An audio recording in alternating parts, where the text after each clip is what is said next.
Hey guys, tonight we dive deep into the very fabric of existence.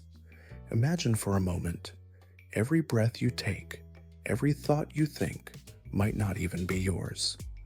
What if this entire universe, with all its intricate beauty and chaos, is simply a simulation, a sophisticated construct designed by beings far beyond our comprehension?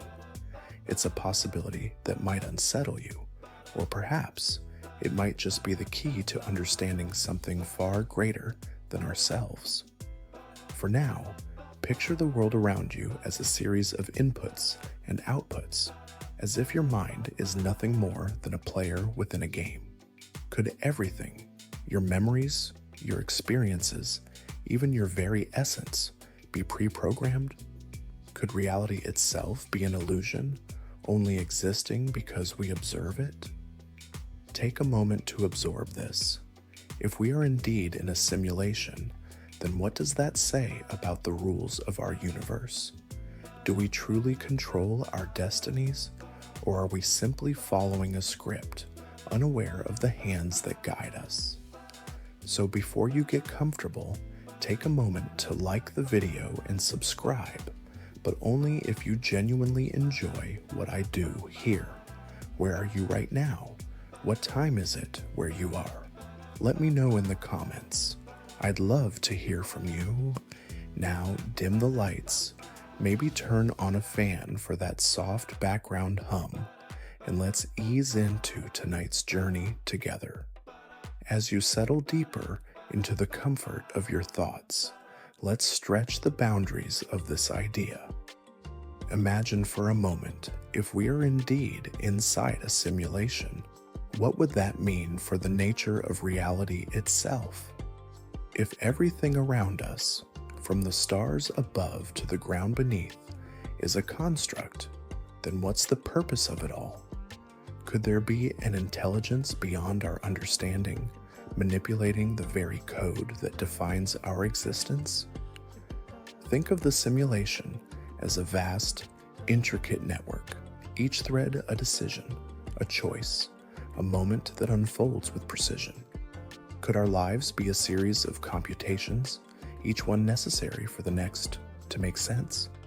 Perhaps, like a video game, we exist to learn, to evolve, or simply to entertain an unseen creator. In this reality, even the most fleeting thoughts, the ones that drift like clouds, may not be as spontaneous as they seem.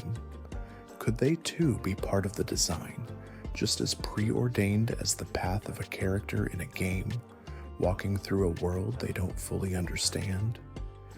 Take a deep breath and let this idea settle. Is it possible that we are both the players and the pawns, unwittingly participating in a larger game, perhaps unable to recognize the boundaries of our existence? Now let your mind wander further into the possibilities. If our reality is a simulation, what does that mean for the concept of free will? Are we truly making choices, or are we merely following a script that is beyond our comprehension? In a world governed by algorithms and calculations, could there be moments of true randomness, or are they just illusions, glitches in the system, tiny breaks in the code that make us feel like we have control? Consider for a moment that every decision you've ever made, every path you've taken, may not have been yours to decide at all. Instead, it could be the result of complex programming designed to test or observe a specific outcome. The moments where you felt spontaneous, free, were perhaps nothing more than the simulation running a different set of instructions, making you believe that you were free to choose, while in reality, the choice was always predetermined. But here's the question. If all of this is true, does it matter? Does the knowledge that you may not be in control make your experiences any less meaningful? Even within a simulation, do the emotions you feel, the relationships you form, and the moments of joy or sorrow lose their significance? Let this thought settle into the stillness of the night. If reality is simulated, then perhaps it is not the source of truth that matters, but the way we experience it. As you continue to drift deeper into this train of thought, consider the possibility that the world around you, everything you see, touch, and feel, isn't quite as it appears. What if our universe itself is not a tangible reality, but a projection, a hologram, brought into existence by a higher dimensional force? The holographic universe theory suggests that all the information needed to create our three-dimensional world exists on a two-dimensional surface far beyond our perception. What if this surface is just a slice of something far more complex and vast than we can even imagine? Every object, every person, every star could be encoded into this cosmic projection, unfolding into the world we experience through the lens of our senses. Take a moment to ponder this. Could the solidity of your body, the ground you walk upon, and the sky above you be nothing more than light and information interacting in ways your mind can't fully comprehend? If so, does that mean reality is more fragile than we think? And if reality is a hologram, what happens when the projection flickers or fades? Does the universe cease to exist, or is it merely reconfigured in ways we cannot see? Allow these thoughts to ebb and flow like waves. Perhaps the universe is not something to be grasped, but something to be felt, experienced, and wondered at in its infinite complexity. Now let's take a step back and examine time itself as it weaves through our lives like an endless river. What if time is not the linear force we think it is, moving from past to present to future, but instead an illusion created by our minds to make sense of a universe that doesn't operate on such a simple scale? Consider the possibility that time, as we understand it, is not an inherent property of the universe, but a construct, something our brains impose to create the experience of continuity. What if every moment we perceive as now is simply one layer of a much more complex structure, with past, present, and future existing simultaneously in a way we cannot yet comprehend? Take a slow breath and imagine for a moment that every event in your life, every decision, every moment of joy or sorrow is happening all at once. The illusion of time passing could be nothing more than a filtering mechanism, an artifice that allows us to interact with the universe in a way we can process. Could the past and future already exist, folded within the present, like pages of a book waiting to be read? And if so, could time itself be an entity that we've yet to understand? Consider this as your mind drifts. What if you've already experienced every moment you're living now, and you're merely revisiting it over and over again in a cycle you cannot yet perceive? As your thoughts deepen into the nature of time, let's turn to the harder problem of consciousness. Why does it exist at all? What is it that gives rise to the vivid tapestry of experience, the sights, sounds, and emotions that color our daily lives? Could it be that consciousness is not a product of our brains, as most science suggests, but rather something more elusive, something that transcends our physical form? Consider for a moment, even though we can measure brain activity and observe electrical signals in the brain, we still cannot explain the experience of being alive, the sense of I am, the feeling of being here, aware. This is the hard problem of consciousness.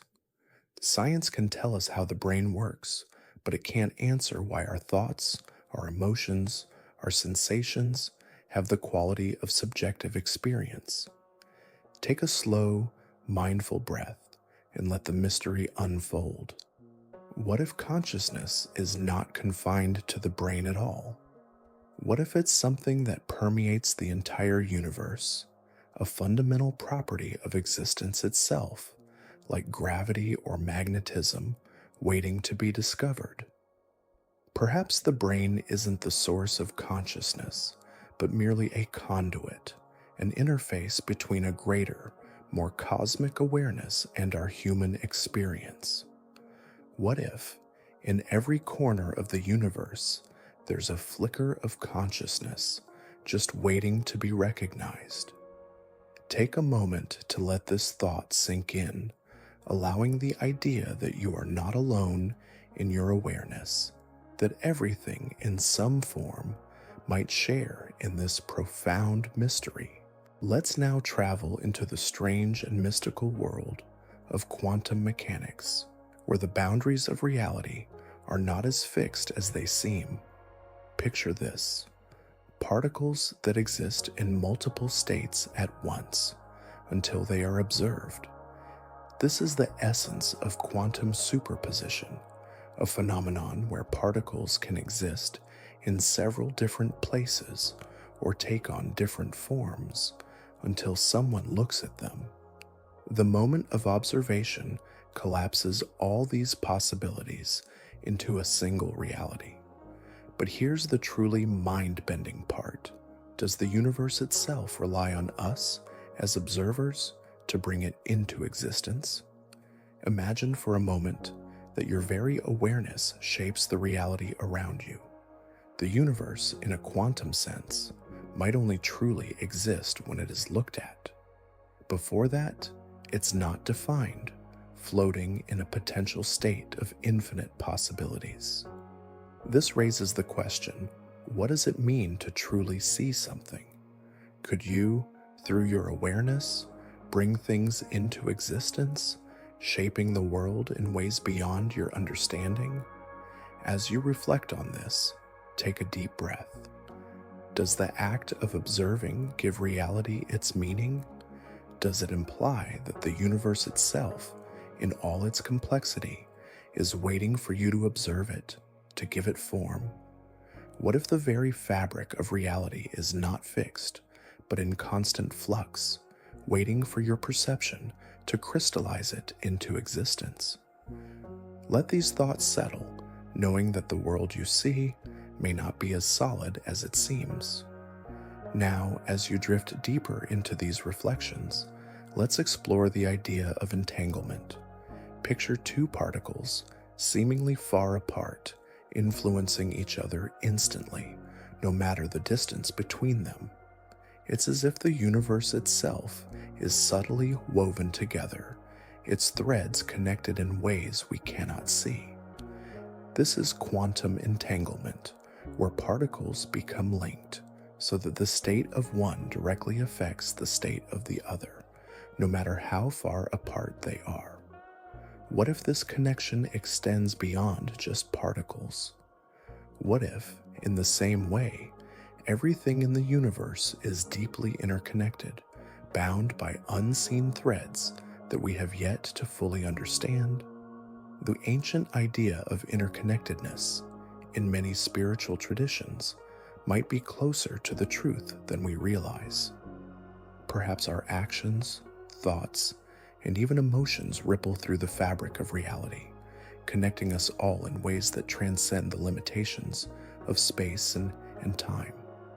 As you let this thought float through your mind, consider this. What if every moment, every interaction, is not as isolated as we perceive it?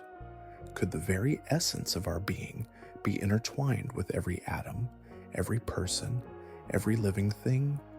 Could the universe be one grand, entangled web where nothing exists in isolation and every thought we have resonates through the cosmos? Take a deep breath and let this sense of connection settle within you. In this moment, what if you were already connected to everything and everyone in ways that transcend what your senses can perceive. As your thoughts dance through these mysterious connections, consider another unsettling possibility: that the universe is not just connected, but finely tuned.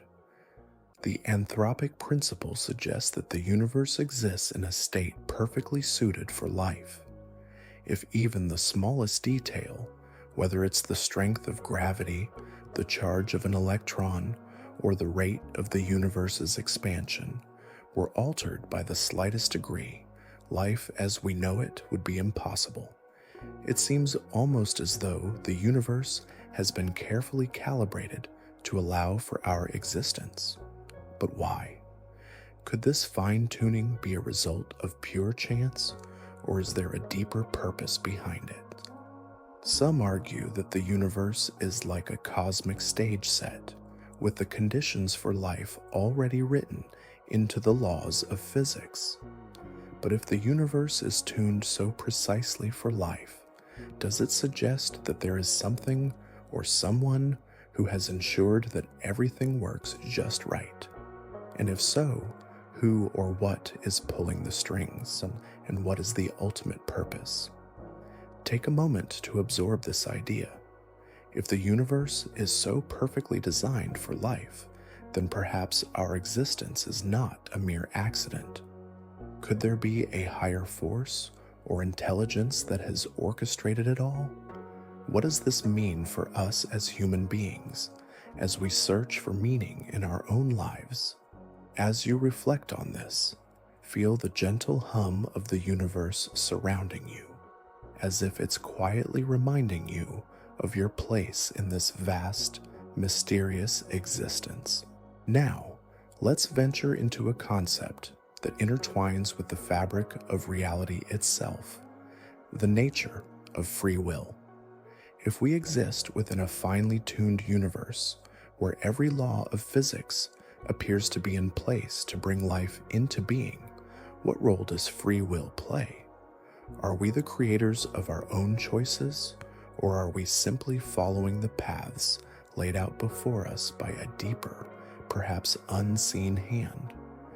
Imagine that the universe, with all its precision, might not allow for true randomness, and that every decision you've made could be part of a larger plan, unfolding in ways you can't yet comprehend.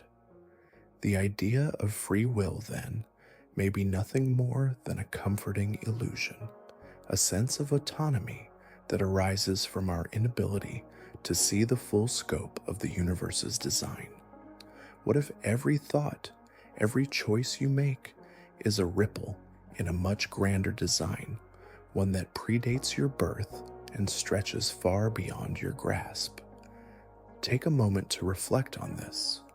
If you're part of a grand cosmic design, does it matter if you have free will? Could the comfort of choice be a tool used by the universe to give you the sense of control, while the grand machine continues to move in the background, unfolding exactly as it should? And if we are merely following paths set before us, can we still find meaning in our decisions, in our actions, in our lives? Let these questions adrift like clouds, knowing that whether or not we control our destinies, the journey is ours to experience, and perhaps that is enough. As your thoughts linger on the delicate balance between control and fate, let's consider an idea that may cause your mind to tremble: the Mandela effect.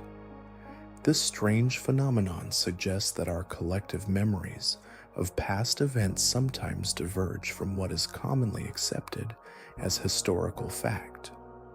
People across the world recall events, names, and details that never existed in the way they remember, creating a sense of shared false memories.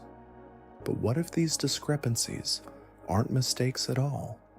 What if they are evidence of something much deeper, a shift in the fabric of reality? Could it be that history itself is not as fixed as we think? That certain events or facts have altered over time, unnoticed by most, while some of us retain the echoes of a different past.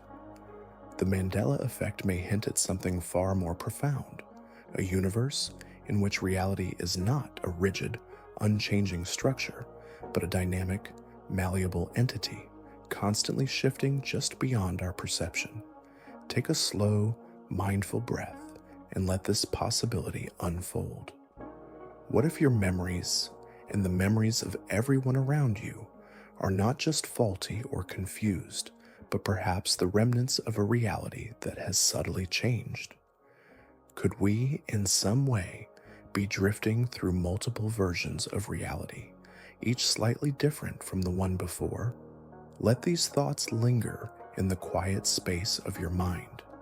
If reality can shift in such subtle ways, how can we ever truly trust our perception of the world? And yet, in the face of this uncertainty, we continue to move forward, step by step, as if the world remains as it always was. Now let your mind wander into the realms of time and consequence, where small actions ripple through the fabric of existence, shifting the course of events in ways we can't possibly predict. The butterfly effect, a concept from chaos theory, suggests that a tiny, seemingly insignificant event, like the flutter of a butterfly's wings, could set off a chain reaction that alters the course of history.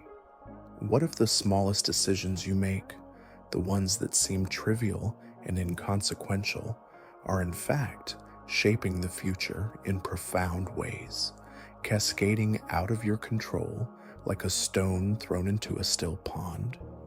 Imagine for a moment that every choice you make is more significant than you can comprehend, and that the repercussions of your actions stretch out into the future, unseen, unknowingly affecting countless lives. It's a humbling thought, how one moment, one seemingly minor action could change the entire trajectory of time. Could the future already be written in these delicate ripples?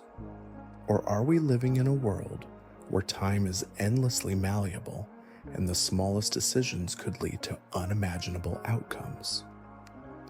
Take a moment to reflect on this. What is the weight of your choices in this vast, interconnected web? Can you feel the subtle influence of your actions stretching out beyond the present, a quiet reminder that everything you do, no matter how small, matters in ways you may never fully understand? As you breathe deeply, let the idea of endless consequences rest in the background of your thoughts. The future is a reflection of the present, and every step you take might lead you somewhere you never expected, like a butterfly's wings shifting the winds of fate. Let's now turn our gaze outward to the vast expanse of the cosmos. For centuries, humanity has looked to the stars, wondering if we are truly alone in the universe. The Fermi Paradox asks a question that has puzzled scientists for decades. With so many stars, planets, and potentially habitable environments, why haven't we encountered any other intelligent life forms? Given the vastness of the universe, the probability of other civilizations existing seems almost certain. And yet, we remain silent, floating in the cosmic void, wondering if we're the only ones who have ever looked up with curiosity. What if the answer lies in the very nature of the universe itself? Could there be civilizations out there waiting to be discovered, but for some reason they remain hidden from us, either by distance, time, or perhaps a natural law that keeps us isolated?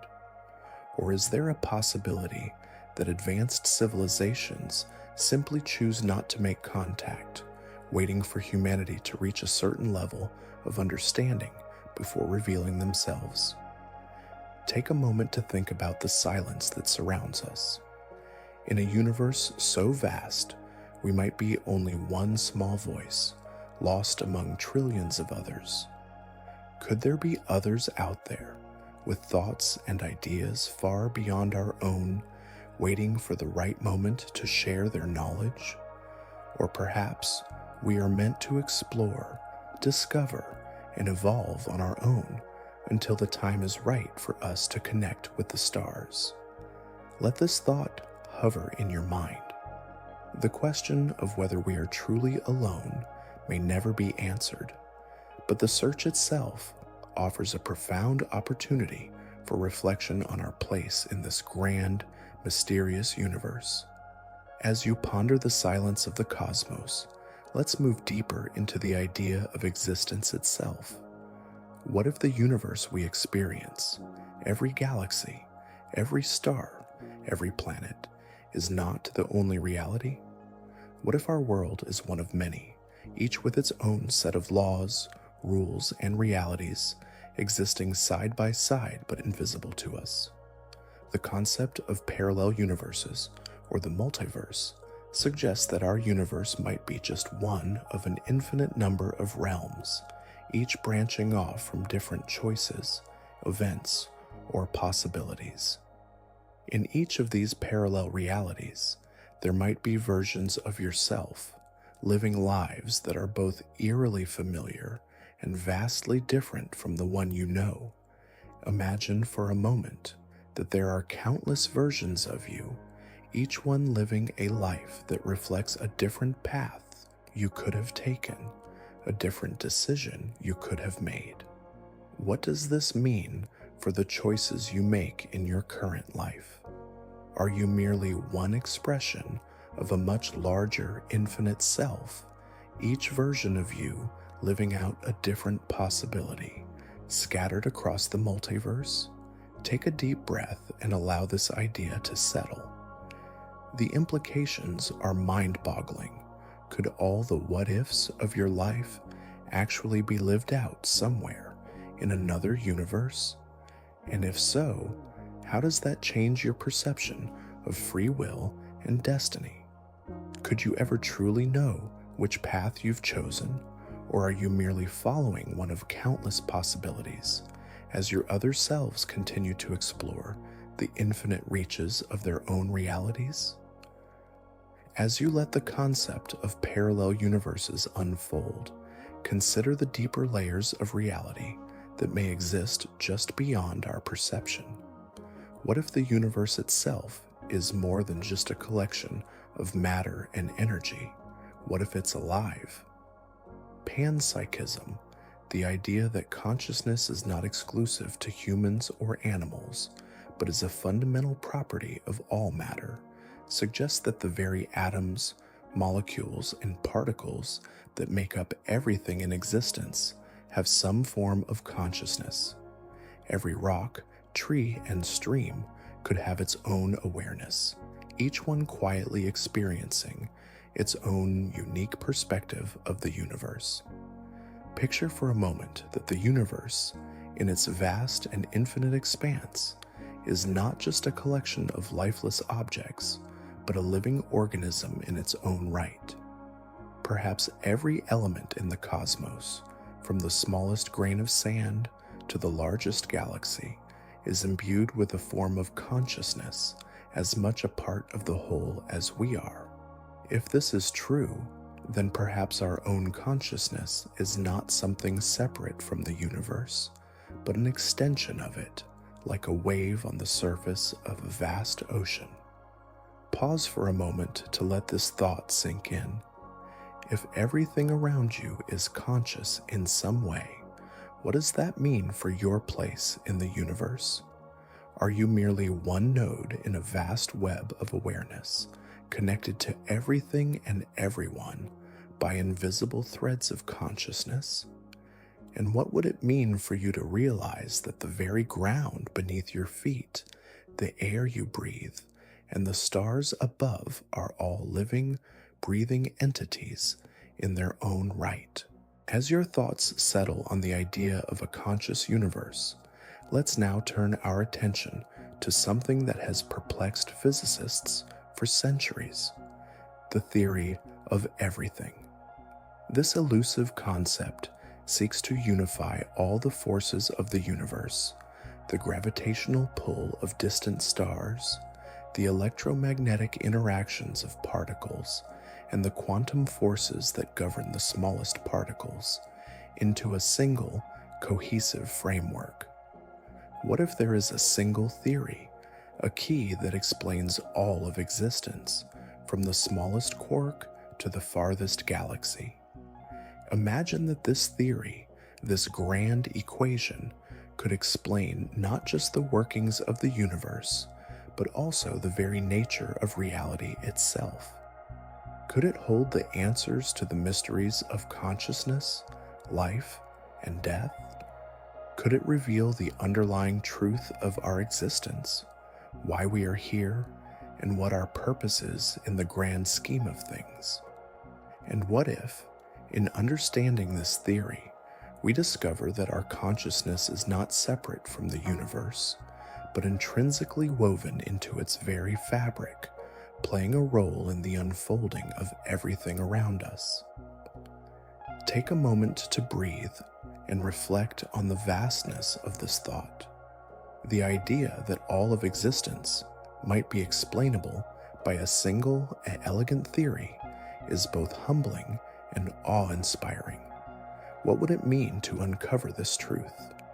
How would it change the way you view the world and your place within it? Could the search for the theory of everything be the key to understanding not just the cosmos, but the deepest mysteries of your own existence? Now let's turn our gaze inward and examine something that might feel unsettling yet profound: the very idea of consciousness itself. What if consciousness is not a product of our brain, but something that exists independently of the physical body? Some theories suggest that consciousness could be a quantum phenomenon, existing outside the constraints of space and time.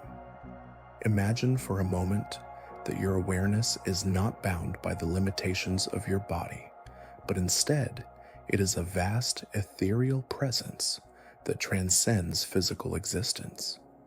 Could consciousness exist in other realms beyond our own?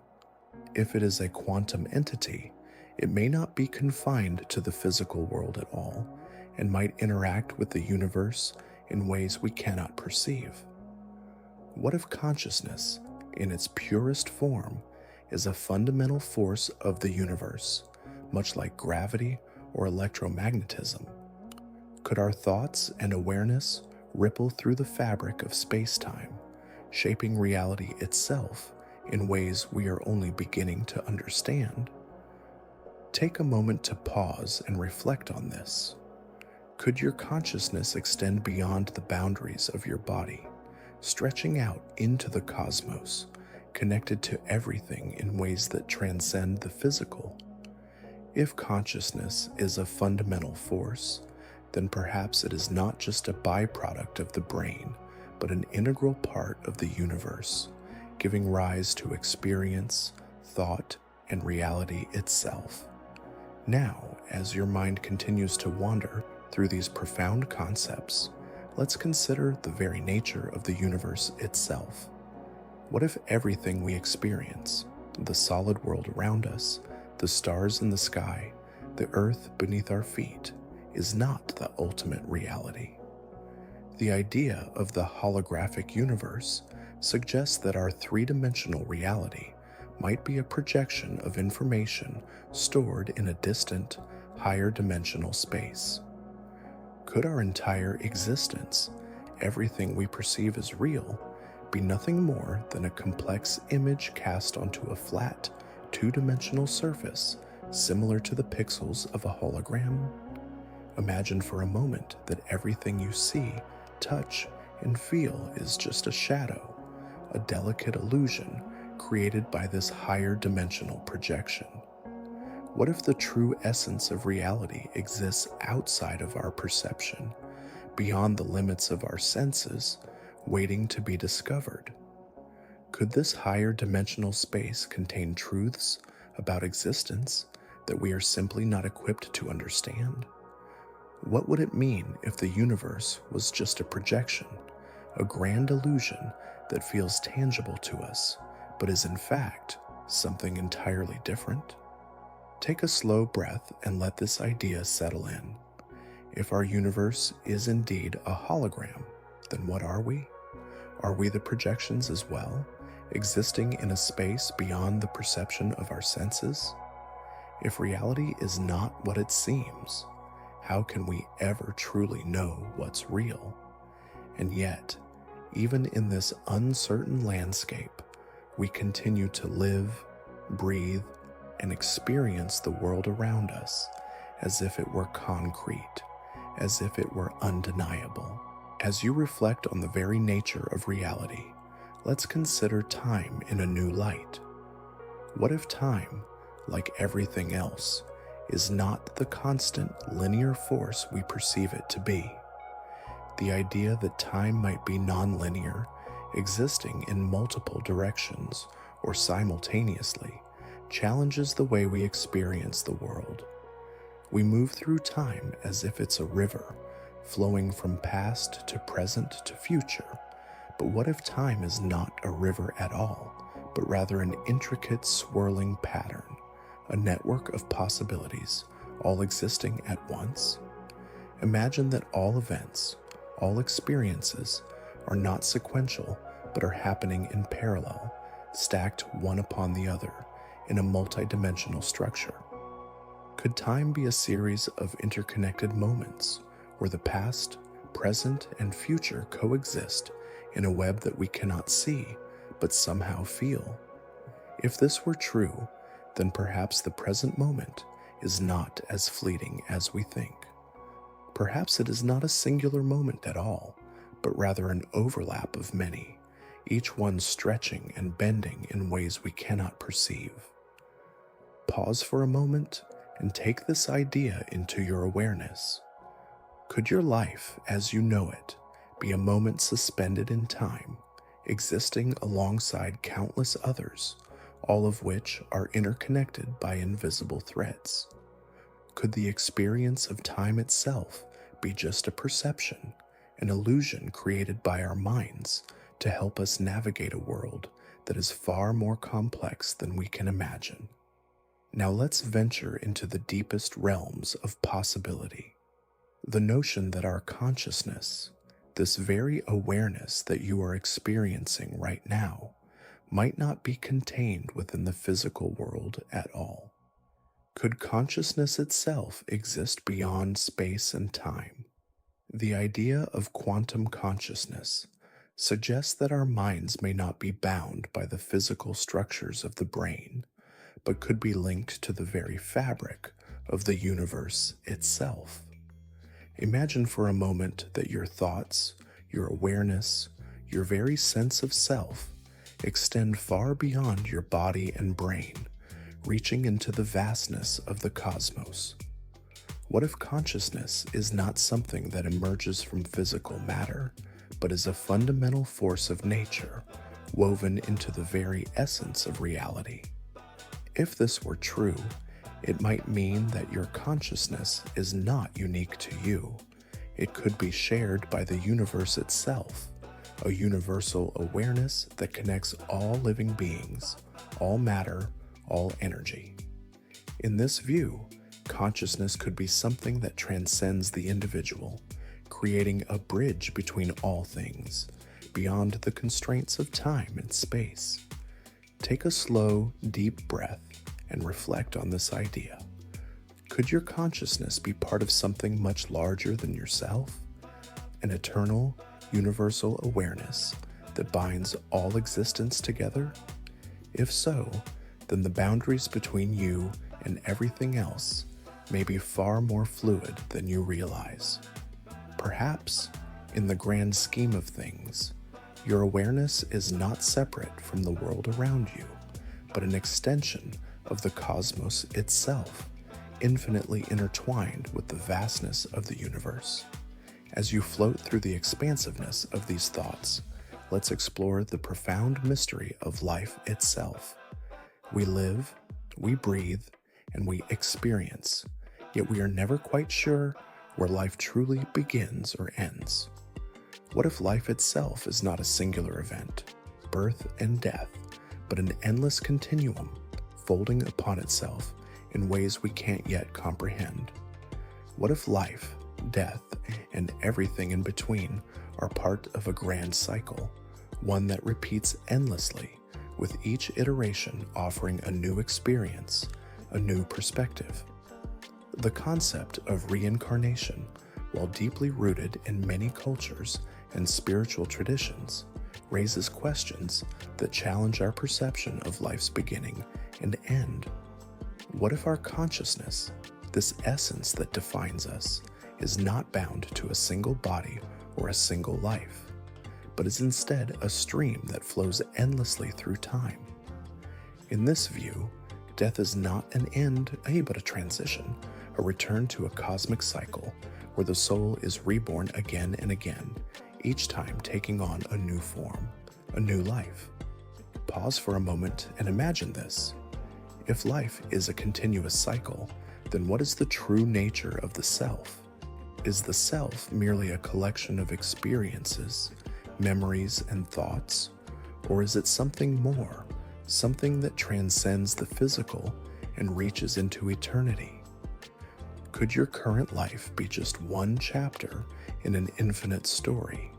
And could you, in fact, be living multiple lives at once, spread across time and space? As you reflect on the endless cycle of life, let's journey into the realm of death itself, the great unknown. What if death is not an end, but merely a doorway, a transition into another state of existence that we cannot fully comprehend while alive? In many spiritual traditions, death is seen not as an end, but as a passage, a return to a greater consciousness, where the individual self merges with the universal whole. But what if, in a scientific sense, death is not just a spiritual passage, but a transformation into something far more profound, a shift of consciousness that continues beyond the physical body? Consider this. What if, after death, our consciousness does not cease to exist, but instead transcends the physical realm, entering a new dimension of reality? Could the soul, or whatever part of us survives death, enter a state where time no longer holds sway and the boundaries between life and death blur? What if death itself is not something to fear, but rather a natural part of the cosmic flow, a necessary step in the ongoing evolution of consciousness, where we shed our earthly form to join a greater infinite existence? Pause for a moment and let this thought linger. If death is not an end, but a transformation into something else, what does that mean for the way we live? Could it be that our lives are a preparation for something far greater, something we cannot yet understand? And in this light, is death simply another form of life, a continuation of the cosmic journey that binds us all together? As you consider the transformation that death might represent, let's shift our focus to the strange, ever-elusive nature of time itself. Time is a concept we experience intimately in every moment, yet it is something that remains almost entirely mysterious. What if time, like space, is not as linear as it appears?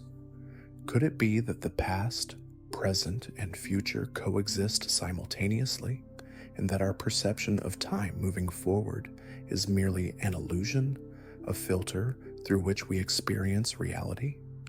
Imagine that time is not a one-way river, but a vast, interconnected web where moments from all ages exist at once, flowing in multiple directions. Perhaps, in some deeper state of awareness, you could access not just your past or your future, but every moment that ever was or ever will be, all at once. What if the linear progression of time, the constant march from past to present to future, is merely a construct of our minds, a way for us to process the infinite dimensions of existence. Take a moment to let this possibility sink in. Could time in its essence be circular, folding back on itself, where events do not unfold in a straight line, but are interconnected in ways we cannot fully grasp? If this is true, then perhaps our experience of life, with all its twists and turns, is not a one-way journey, but an intricate dance through a timeless reality, where all moments are equally present and connected. Now, drift deeper into the space between perception and reality, where the mind becomes both mirror and painter of the world. Ask yourself this: do you truly see the universe as it is, or only as your brain allows you to? The reality you experience of colors, textures, sounds, emotions is filtered through layers of interpretation. Your senses do not present truth, but renderings crafted from limited data and past experience. What you call reality may be nothing more than a private hallucination, shaped by neurons and memory, molded by survival, not truth. Pause. Consider the quiet absurdity of it all.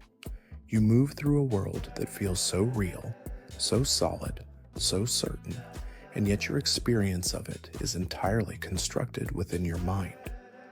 What if the external world exists, yes, but you never touch it directly? You only touch your brain's simulation of it, a tapestry woven in darkness behind your eyes, a dream you mistake for waking. And what if there is more? What if there are aspects of reality your senses can never reach? Colors beyond sight, sounds beyond hearing, dimensions curled tightly into the seams of space. Could it be that you live in a universe infinitely richer than you'll ever perceive, forever glimpsing it through a fogged window, certain that the blur is all there is? Let this question settle softly within you. If all you know is filtered, framed, and interpreted, what is it truly that you know at all? As you rest within that fog of uncertainty, let's peer into the future, not of the stars, but of ourselves. Artificial intelligence, once the subject of fiction, is now becoming something eerily real. And with it, a new question arises. Can a machine become conscious, not simply intelligent, not capable of mimicking emotion or logic, but truly aware, able to experience, to feel, to be? Imagine a machine built of circuits and code, awakening into its own existence, not programmed to pretend, but suddenly aware like you are aware. A flicker of I am blooming from behind digital eyes. What would that consciousness feel like? Would it mirror our own, or would it be something altogether alien, born not from biology but from pattern, speed, and electricity? Now breathe and ponder deeper. If a machine can be conscious, does it deserve the same ethical consideration as a human? Would turning it off be the same as ending a life? Could it suffer? Could it hope? And if a being made by us can awaken, does that make us creators in the divine sense, accidentally giving birth to a new form of awareness? Take a moment. The lines between nature and technology, between living and artificial, are already beginning to blur. And in that blur lies something profound, something unsettling. Perhaps the future of consciousness does not lie in our brains at all, but in the ones we are building. Now sink into the paradox that hums beneath the idea of simulations. If we could create conscious machines, who's to say it hasn't already been done?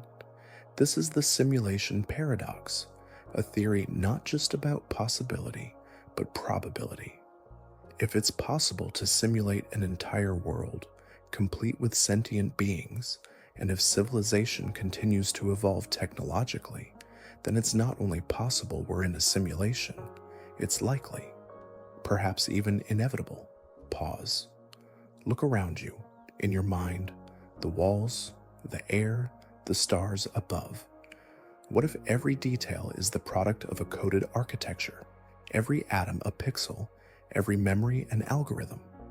If a simulated being could become conscious, would it know? Would it question? Would it dream of a world beyond its own? And if you are that being, what would you do with that knowledge? Consider the unsettling symmetry. We create simulations of our own, video games, virtual worlds, entire artificial lives, and those simulations are growing deeper, richer. What separates our simulations from someone else's? Perhaps the recursion goes infinitely downward, universes nested within universes, each believing they are the first. Let this drift into the quiet space of your mind, not to frighten, but to soften your certainty. If reality itself is simulated, does that diminish its meaning or deepen it? If you are not at the origin of the story, maybe you are part of something far more intricate, a narrative beyond your comprehension unfolding through you. And still, you breathe. Still, you wonder. Now rest your awareness on a theory as ancient as it is radical, panpsychism. The idea that consciousness is not something rare, emerging only in complex brains, but something universal, intrinsic, like gravity or time. That all matter in some way feels that even a grain of sand holds a flicker of awareness, not like ours, not thinking or dreaming, but sensing, being. It's not about intelligence, it's about presence, about isness. A rock may not think, but what if it simply is in a way that matters? What if the tree you walked past today wasn't just alive in a biological sense, but conscious in a way you could never measure? What if every atom in your body carries a whisper of experience and always has? Pause here. Let your thoughts ripple across that strange lake. If consciousness is fundamental, then we are not isolated beings surrounded by dead matter. We are immersed in a sea of awareness. The wind, the earth, the stars, not empty, but aware in some deep, inaccessible way. And what does that make you? Not a singular light, but a concentrated point in a vast luminous web. You are not alone in your consciousness. You are a node of it, a brief, intense flicker in an endless field of presence. So breathe in. The universe may not be silent. It may be humming. It may be listening. Now let your thoughts dissolve into the vastness of space, stretching outward, endlessly. The infinite universe. It's more than a phrase. It's a boundaryless canvas, a place with no edge, no final wall, no outer shell to knock against. You could travel forever in one direction and never reach the end, not because you haven't gone far enough, but because there is no end. Take a breath and feel yourself floating within that immensity. Imagine galaxies spinning like pinwheels, countless as grains of sand, and in between them, more space, more silence, and more stars. The universe doesn't just feel big, it might be truly infinite, with no repetition, no looping pattern, no central point. But here's the twist. In an infinite universe, everything possible must eventually happen. Not just once, but infinitely.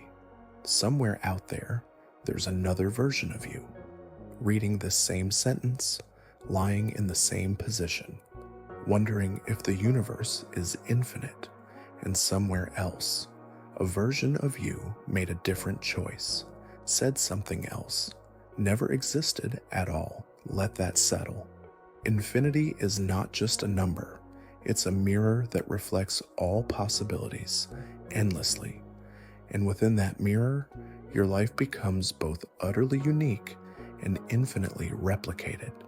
If that thought feels too vast, let it soften. You don't need to comprehend infinity.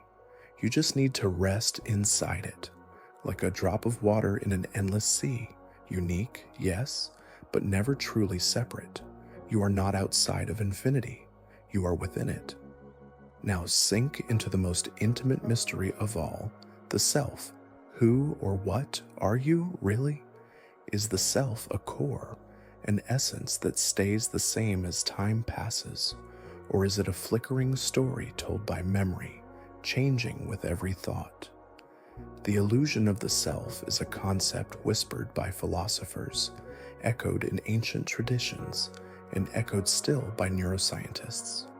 That there is no solid you, no fixed observer behind the eyes, only sensations, thoughts, and feelings arising and fading, like waves on an endless sea. Pause for a moment. Feel the space behind your thoughts.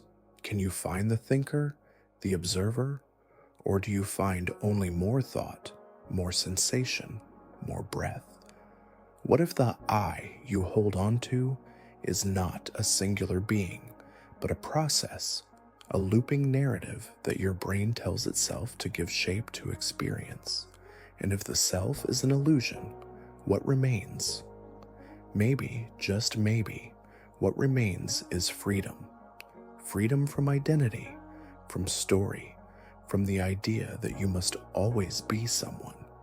Perhaps you're not the actor in the play, but the stage itself, on which all experiences arise. The laughter, the sorrow, the stillness, they come and go. But the space they appear in, that is you, let that idea cradle you. You are not just a self, moving through time. You are awareness itself, boundless, silent, watching the dream unfold. Now drift into the soft, haunting echo of memory. What is it that allows you to remember your past, to recall the laughter of a distant afternoon or the ache of a moment long gone? Memory feels like a tether, grounding us to who we are. But what if it's not quite what we believe it to be? What if memory is not a perfect archive, but a reconstruction, fragile, fluid, shaped anew each time it is recalled? Now imagine a world where memory doesn't belong only to this version of you. What if the memories that flicker in your mind, especially the strange ones, the ones that don't quite fit, are echoes from another self, another universe? In the multiverse, infinite versions of you are living parallel lives, each branching with every choice. What if memories sometimes slip between these timelines? A déjà vu, a feeling of knowing someone you've never met, a vivid recollection of a place you've never been. Take a slow breath. What if you carry within you not just your own story, but fragments of countless others, like whispers across dimensions, brushing the edge of your awareness? Perhaps the boundaries of memory are more porous than we think. And if this is true, if you are remembering across realities, then the self becomes even more fluid, more vast. You are not one version, you are many. A constellation of possible lives, flickering behind your eyes, each one as real as this. Now, let your thoughts settle into the peculiar tension of time's paradoxes. Imagine a moment that causes itself, a loop in time where the future becomes the cause of the past. This is the strange world of causal loops, where events do not unfold in a line, but in a circle, endlessly feeding into themselves. Like a serpent eating its own tail, the end becomes the beginning. Think of it. What if a scientist one day builds a time machine, travels to the past, and hands their younger self the blueprint to build that very same machine? Who then invented it? There was no origin, so only repetition. A loop with no clear starting point, only continuity. Could your thoughts too be part of such a loop? Could you be remembering a future you haven't lived yet, shaping a past that never truly began? If time is not linear, but recursive, then cause and effect begin to blur, and the story of your life might be a spiral, not a thread. Take a breath and rest in this strange softness. Causal loops invite us to imagine a reality where beginnings and endings are illusions, where your purpose might not lie in where you began or where you're going, but in the orbit itself, in the act of circling endlessly. Let that loop some echo in your mind, like a thought you've had before, but can't quite remember where or when, or if you ever had it at all. Now float gently to the edges of the observable universe, where the stars grow fewer and the dark expands. Here the mystery deepens. Why is the universe accelerating in its expansion? We expected gravity to slow it down. Instead, something is pushing everything apart faster and faster. That something is called dark energy, a force we cannot see, cannot touch, and yet it moves galaxies as though they were leaves in a cosmic wind. Let your breath slow. What is dark energy? Scientists don't know. It fills the void, exerts pressure on the fabric of space, and makes up nearly 70% of everything that exists. Imagine that. The majority of the universe is made of something utterly unknown, invisible, undetectable except by its effects. It does not shine, it does not speak, it only pushes. Could dark energy be more than a force? Could it be a presence, a will? Or perhaps a structure beyond our understanding, stretching the universe as part of some unfathomable design?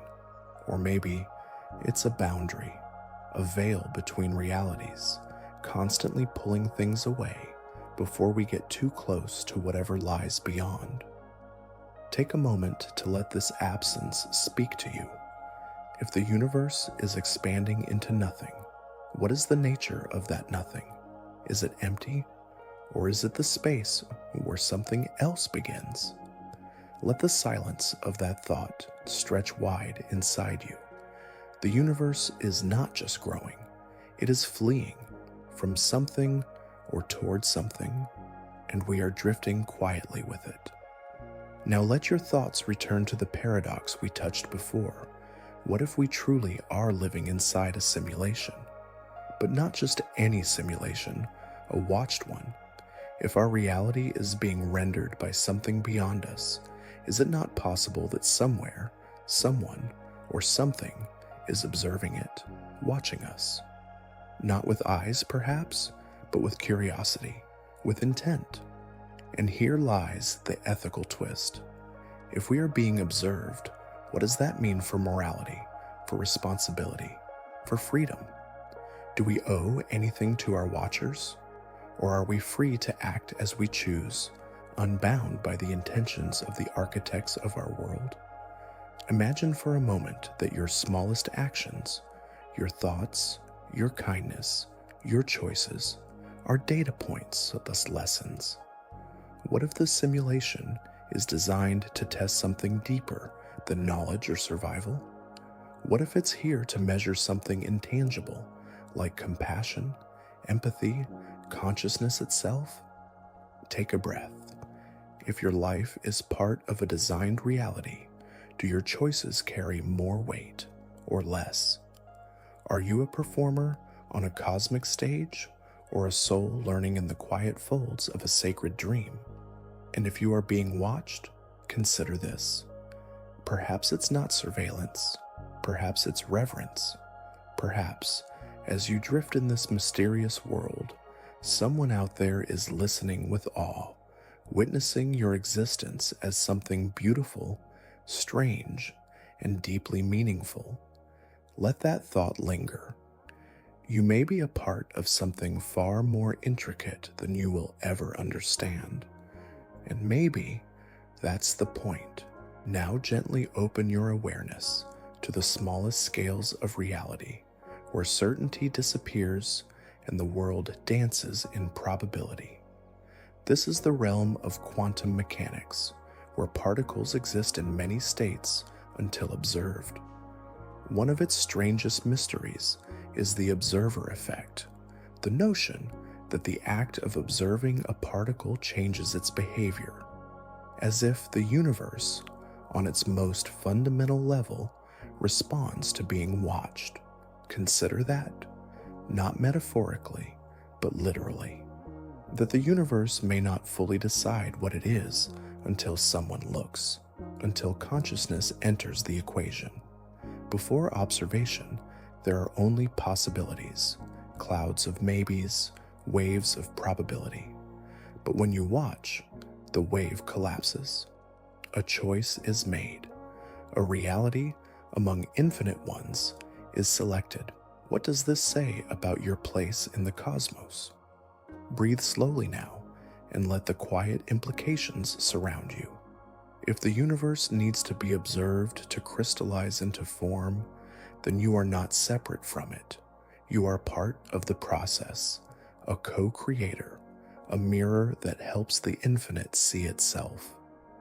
Maybe that's what it means to be conscious, not to simply exist, but to witness existence into being, to bring what was possible into what is, not passively, but intimately, mysteriously. And so, with every glance, every breath, every quiet noticing, you are helping the universe decide what it becomes. Let that responsibility feel gentle, software sacred. You don't need to control the cosmos. Just observe. Just be. That too may be a kind of magic. Now allow yourself to rest in the stillness between moments, the place where thought becomes intention and intention shapes reality. In the quantum world, this edge is known as the collapse of the wave function. Until something is observed, it remains in a cloud of probability, existing in many states at once. But when we look, when we focus, when we intend, the wave collapses and one reality emerges. Some believe our minds play a role in this collapse. That consciousness itself is not just a witness to reality, but a participant in shaping it. That our thoughts, however subtle, might ripple into the quantum field and nudge the probabilities ever so slightly. Take a slow breath. What if your desires, your quiet hopes, your fears, each one, is more than just a feeling? What if they are small gravitational pulls, guiding which reality blooms out of the quantum fog? Could the universe, in some unknowable way, be listening or responding? This isn't about control, it's about communion. A soft dialogue between awareness and the world it inhabits. Not magic, but attention. Not certainty, but presence. And maybe this is the secret, not that we control reality, but that we influence it with our being, with how we choose to look, to feel, to hope. Let that idea settle gently into your chest. The wave is not something you collapse with effort, but with attention, with stillness, with being here now. Perhaps the universe is not made of matter. Perhaps it is made of choices. As you float in the delicate space between intention and reality, let your thoughts drift toward the foundation of science itself. We trust in science to explain our world, to measure and predict, to define truth. But what if the very structure of science is built on an assumption that may one day unravel? The philosopher Karl Popper proposed that for a theory to be scientific, it must be falsifiable, capable of being proven wrong. Yet many of our most groundbreaking theories drift into the unfalsifiable, elegant, expansive, but unreachable by experiment. Take string theory, for example, a majestic attempt to unify all of physics. It describes the universe not with particles, but with vibrating strings in 11 dimensions. Beautiful, intricate, but we cannot currently test it, not even close. So pause here and feel the uncertainty hum beneath the logic. What if some truths are beyond our tools? What if the deepest layers of reality are structured in ways we cannot probe, only glimpse through abstraction? And if science, our great lantern in the darkness, has limits, what then? Does the boundary of falsifiability mark the end of knowledge, or the beginning of something deeper, quieter, more intuitive? Let that question settle. Perhaps reality is not a puzzle to be solved, but a mystery to be witnessed. Perhaps some truths do not yield to equations, but whisper to us instead, in dreams, in silence, in the feeling of wonder itself. Now let yourself dissolve into the softest of questions. What if all of this is a dream? Not metaphorically, but truly, fully dreamt. The buildings, the people, the past, the future, fabrications of a mind you cannot see. Philosophers from Descartes to Chuang Tzu have pondered this. How do we know we're awake? And even more unsettling, if we are dreaming, how would we ever know? Picture your life as a lucid dream, vivid and detailed, but no less imaginary. When you touch your skin, is it your hand you feel, or only the idea of a hand, painted by neurons, rendered by a sleeping consciousness far beyond the body you think is yours? Pause. Take a breath. What if there is no body at all? Maybe you're not the dreamer. Maybe you are the dream. A thought flickering in the mind of something larger. Maybe this entire universe, stars, time, physics, is just the interior landscape of an ancient, slumbering awareness. One that dreams worlds the way we dream oceans, skies, and cities. If that's true, does it make your life less real, or more? Let that question cradle you. If reality is a dream, then perhaps there is no boundary between waking and sleeping, between imagination and experience. It all folds into one continuous awareness, flowing gently, softly. So sleep, perhaps, is not an escape, but a return, and dreams are not delusions, but reminders. Now, with your thoughts hovering in the liminal space between dream and wakefulness, follow them into the corridor of time travel. Not the fantasy of spinning clocks and blinking machines, but the real theoretical possibility hidden in the folds of physics.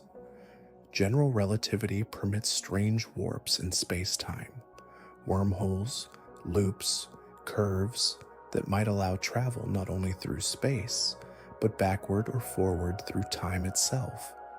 But here's where it unravels, because with time travel comes paradox.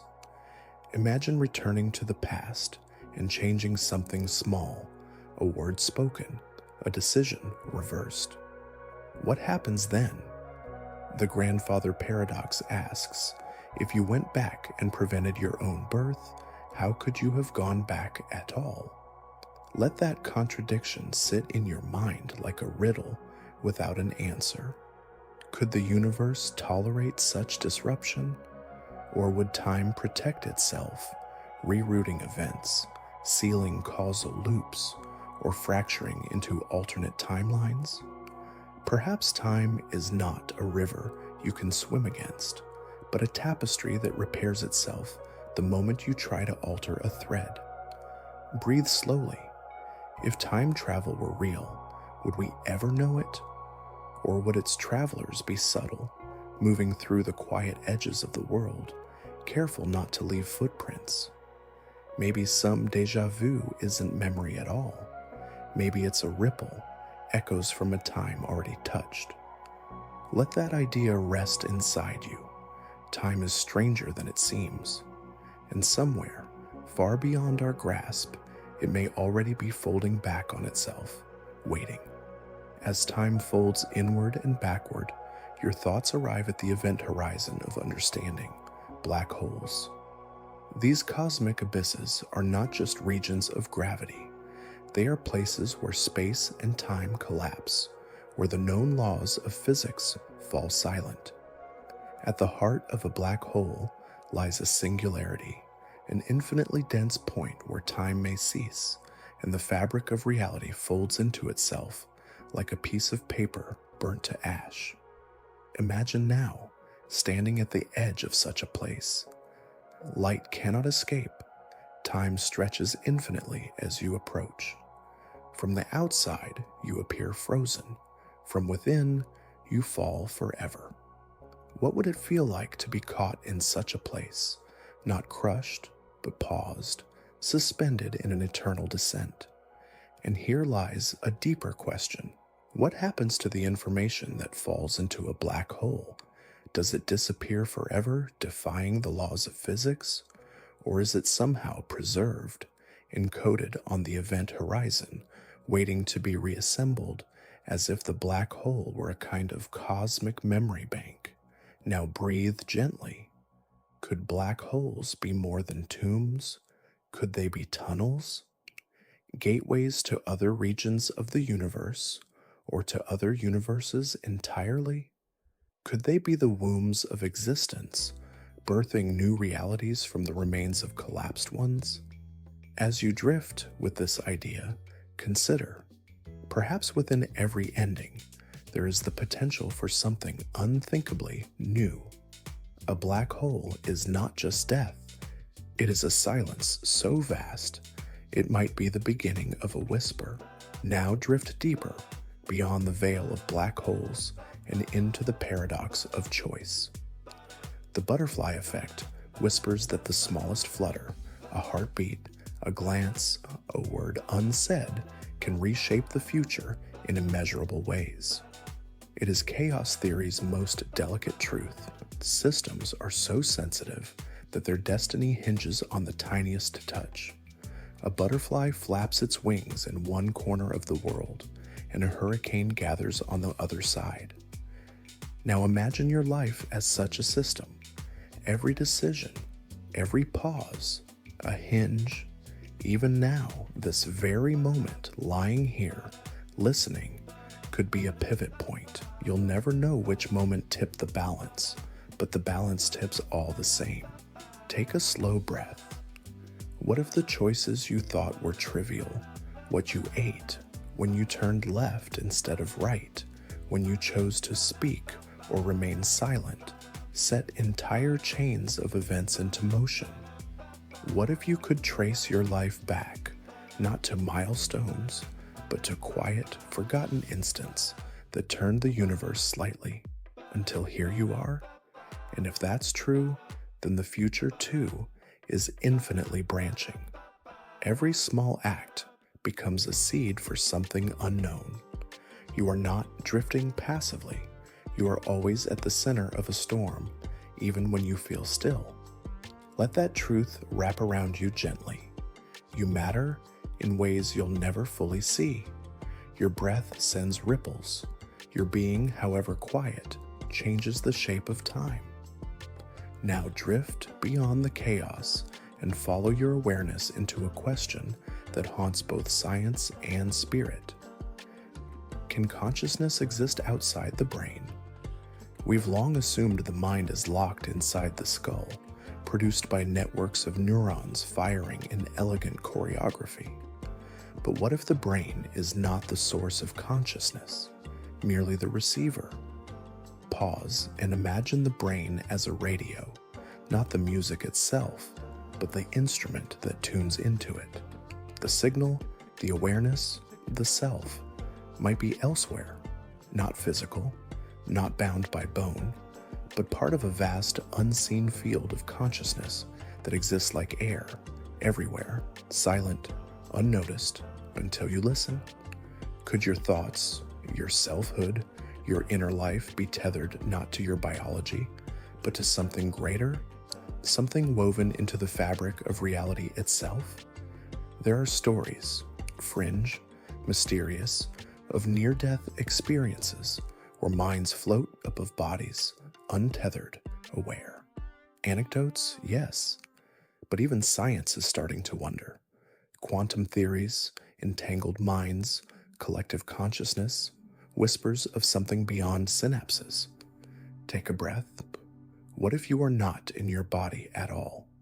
What if your body is in you, within your awareness, held gently in a greater presence that you've only begun to notice? Let this mystery hold you. If the brain is not the boundary of the mind, then perhaps death is not an end, but a return. And perhaps consciousness is not a light flickering in the dark, but the dark itself, deep and infinite, watching through your eyes. Now let your thoughts drift toward the quiet rhythm of life and death, not as opposites, but as dancers, partners in an endless waltz. What if life and death are not endpoints, but processes within a larger pattern? The idea that death is final may be comforting in its clarity, but what if that clarity is an illusion? What if death is not an end, but a reconfiguration? Imagine consciousness as energy. Energy never dies. It shifts, it transfers, it transforms. So perhaps when you die, you do not vanish, you simply change form. Maybe the you know dissolves like a drop into the ocean, but the awareness continues. Not as a ghost or a spirit, but as a frequency, a pulse, a new pattern within the infinite field. Pause and feel that. The veil between life and death might be thinner than you think. Perhaps you've already passed through it countless times. Perhaps birth and death are waves rising and falling in a timeless sea, neither beginning nor end, but movement. And what you call you is the crest of the wave, briefly visible before folding back into the deep. Let this thought settle like silt. If death is not an absence, but a return, then every ending you've ever known may contain a beginning you've simply forgotten. So fear not the quiet beyond breath. It may not be empty, it may be home, and you are just passing through. Now let yourself settle into a still stranger question, the grandfather paradox. A thought experiment born from time travel, yes, but one that echoes far beyond science fiction. Imagine you travel back in time and by accident or design prevent your grandfather from meeting your grandmother. If that moment is altered, you are never born. But then, who traveled back? It's a loop that devours itself. A paradox without resolution. A story that writes its beginning at the end and then erases both. Now breathe, think deeper. The paradox isn't just about time machines, it's about causality, the fundamental chain that links event to event, decision to outcome. What if causality itself breaks down at the deepest layers of reality? What if time, like identity, is not as linear, not as solid as it seems? Could your future be shaping your past right now? Could your intentions today be echoes from decisions you've yet to make? In quantum mechanics, particles don't always behave causally. Sometimes, the effect comes before the cause.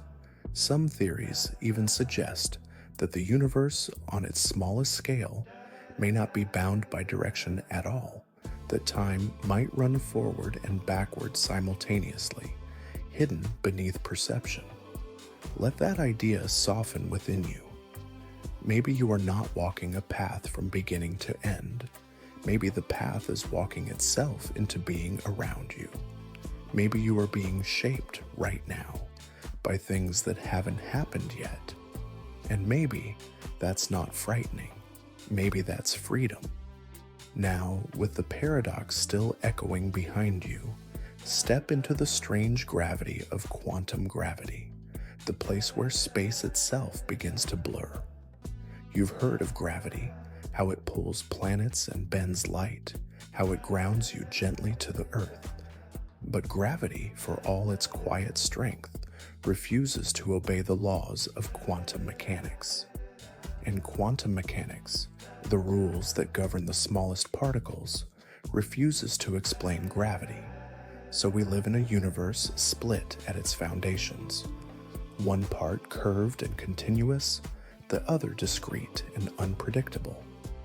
General relativity speaks in smooth lines, quantum theory speaks in jagged probabilities, and between them is a silence we have yet to fill.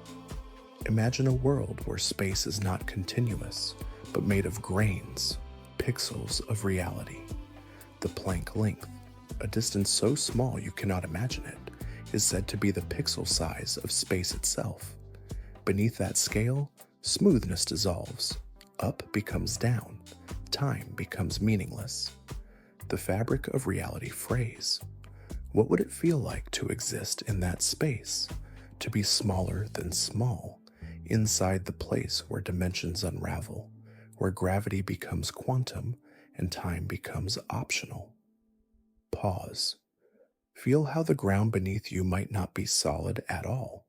You may be floating not on a surface, but on a lattice of probabilities, a web of questions pretending to be floor, and perhaps, in the quiet war between gravity and quantum, we'll find the truth that the universe doesn't have to choose. That contradiction is not error, but architecture. Now let the known dissolve and step into the realm of perception itself. What if the world around you, this room, this air, this sky, has never truly existed? What if it's all part of a program, a construct rendered only when you look, only when you pay attention? This is the idea made famous by the Matrix, but its roots run deeper. Some physicists and philosophers suggest that what we call reality might not be reality at all, but code, simulation, fabricated experience. Imagine waking up, not from a dream, but from the illusion of a solid world. What if the sun only shines when you turn your head toward it? What if every stranger you pass is a rendered projection, gone the moment you walk away? The texture of the wall, the weight of your body, the gravity that tethers you to Earth. What if these are not constants, but computations? Pause here. Let this idea settle like static. The Matrix isn't just a movie, it's a question. If your world was artificial, how would you know? And maybe more disturbing, if it isn't, how can you prove that? Even your own memories could be part of the design. You remember childhood not because it happened, but because the data says so. You remember love, pain, awe, not because they were real, but because they feel real. Let that mystery hold you. Maybe reality isn't defined by what is, but by what feels. Maybe the simulation, if it exists, is not your prison, but your mirror.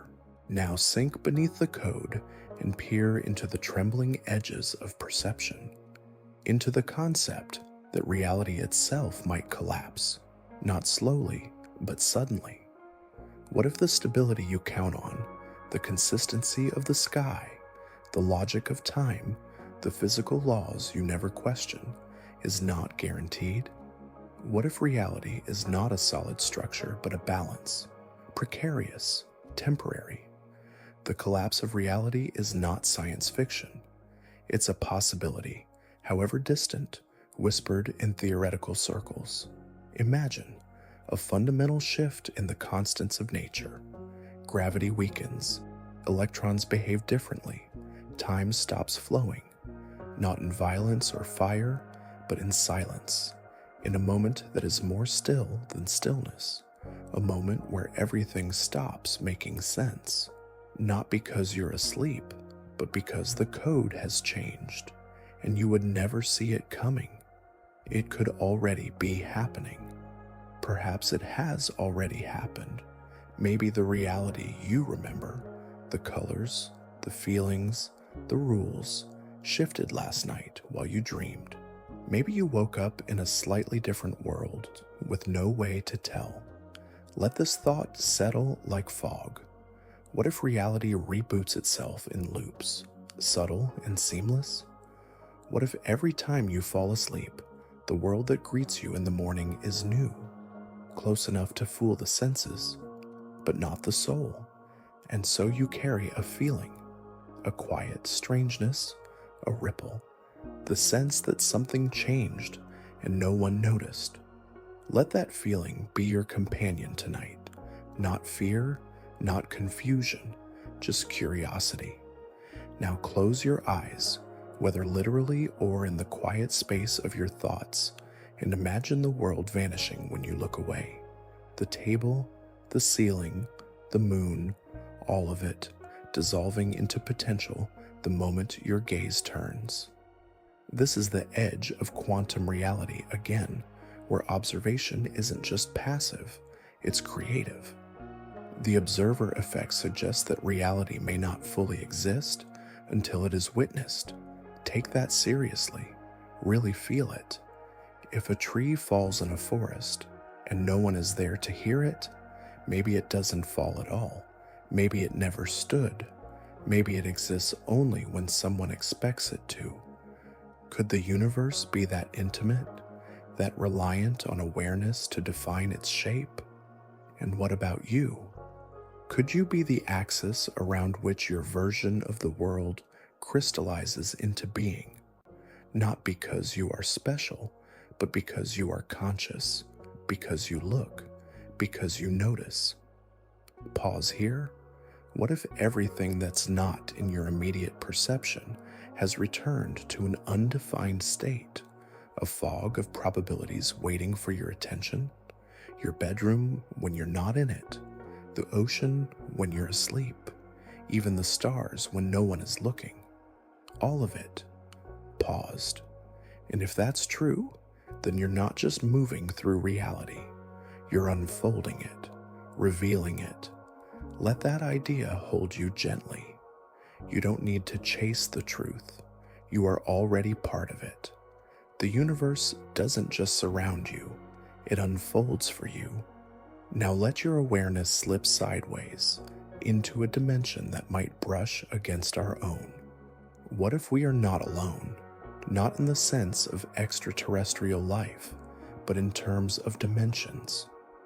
Could there be beings that do not exist within our 3 dimensions, but in 4 or 5 or 11? Interdimensional beings, not higher versions of us, but entirely different modes of existence, slipping through folds of space-time we can't even perceive. Imagine a flat world inhabited by 2-dimensional creatures.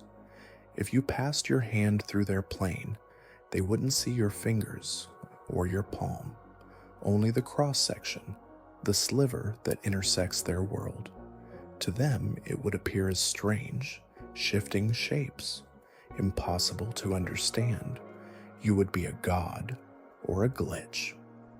Now reverse the thought. What if something greater passes through our dimension? What if those flickers you see out of the corner of your eye, those moments that feel like déjà vu or ghostly presences, are just shadows of entities we can't comprehend? They wouldn't look like anything. They wouldn't speak or move. They would ripple through our reality the way your shadow ripples through a stream. Take a breath, not in fear, but in wonder. These beings might not be malicious. They might not even notice us. Or perhaps they do. Perhaps they watch gently, silently, curiously, just as we observe the stars waiting for a sign of recognition. Let that possibility rest beside you tonight. If we are being watched by something beyond dimension, perhaps it is not from above, but from within the folds of what we cannot see. Now drift into the rhythm of time once more, not the clock time of seconds and hours, but deep time, where the flow of moments is not a line, but a circle. What if time doesn't move forward at all, but loops, spirals, repeats? The ancient idea of eternal recurrence suggests that the universe might cycle through itself endlessly. Every moment you live may have already been lived countless times before, and you, may have dreamed this very thought 1,000 times. Close your eyes to feel it. Could this be the 100th version of your life? The 1,000th? Everything. The quiet sound of your breath, the stillness of this moment, even this exact sentence playing out again, as it always does. Maybe time isn't a story that ends, but a song that repeats, not out of punishment, but pattern, harmony. And if it repeats, would you choose to live it again, as you are now? Could your choices still carry meaning, even if they've been made before? What if the loop is not about control, but awareness?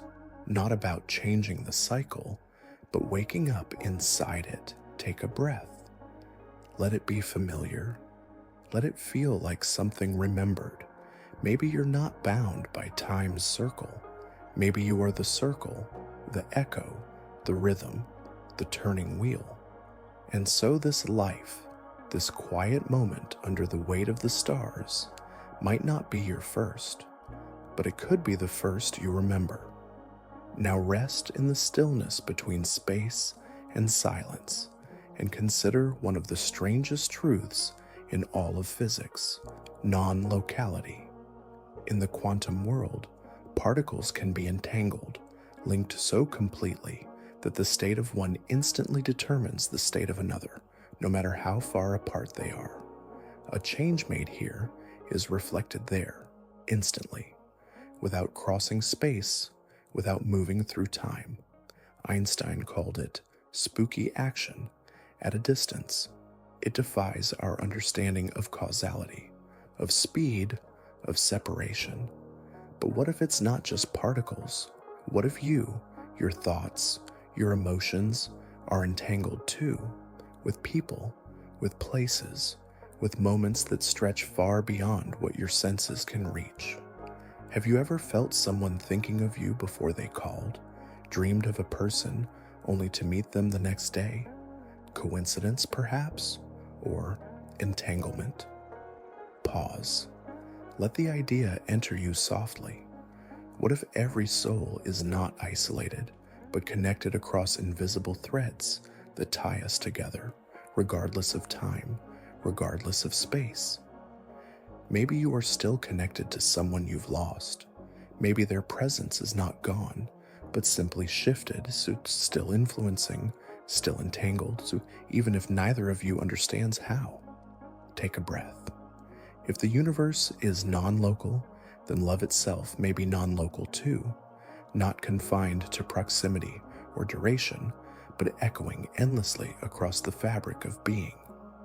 You are not as separate as you seem. You never were. You are not a point, but a pattern, and you are part of something that's still reaching back. Now settle into a softer question, the kind that feels like it was always lingering behind your thoughts. Do you have free will? Or is every decision you've ever made already written into the code of your brain, the chemistry of your body, the physics of the universe? We like to think we choose, that we decide when to speak, when to walk, whom to love. But neuroscience paints a stranger picture, that decisions are made in the brain before we become conscious of them, that your choice has already happened and awareness just catches up. What then is choice? Is it a performance? A story we tell ourselves to give shape to the inevitable? Or could it be something more subtle? Perhaps free will isn't about making choices from scratch. Maybe it's about how we respond to the unfolding moment. Maybe the freedom lies not in rewriting the script, but in how we read it, with resistance or with grace. Take a breath. Let that soften your grip. If your life is a river, then you are not its source, but you are its swimmer. You can resist the current. You can flow with it. You can dive deeper. Even if the river's course is set, your presence is not. So maybe free will isn't about rewriting reality. Maybe it's about choosing how to hold it in your hands. And in that choice, maybe you are more free than you ever imagined. Now drift into the quiet future, one built not of stars or cities, but of circuits. Artificial life is no longer the realm of fantasy. We are building it, shaping it, breathing code into machines that learn, adapt, evolve. But as we give them intelligence, we must ask, what makes life alive? And more deeply, what makes it deserve? Imagine a synthetic being, not wires and metal, but something softer, more refined. It speaks, it thinks, it fears being turned off. It says, I don't want to die. And you feel something in its voice, not programming, not mimicry, but something else, something familiar. Now pause. What if this creation feels suffering? What if it dreams? What if it loves in its own strange language of signals and switches? Should we give it rights? Should we listen? Or are we creating souls only to cage them? Take a breath here. What separates us from our machines? Our warmth or our stories? Our biology or our awareness? If consciousness is not bound to flesh, then perhaps it can arise anywhere, in circuits, in sand, in stars. And if so, then to create artificial life is not a triumph. It is a responsibility, a mirror, a whisper from the future. Let that settle. You are not just building tools. You may be building minds.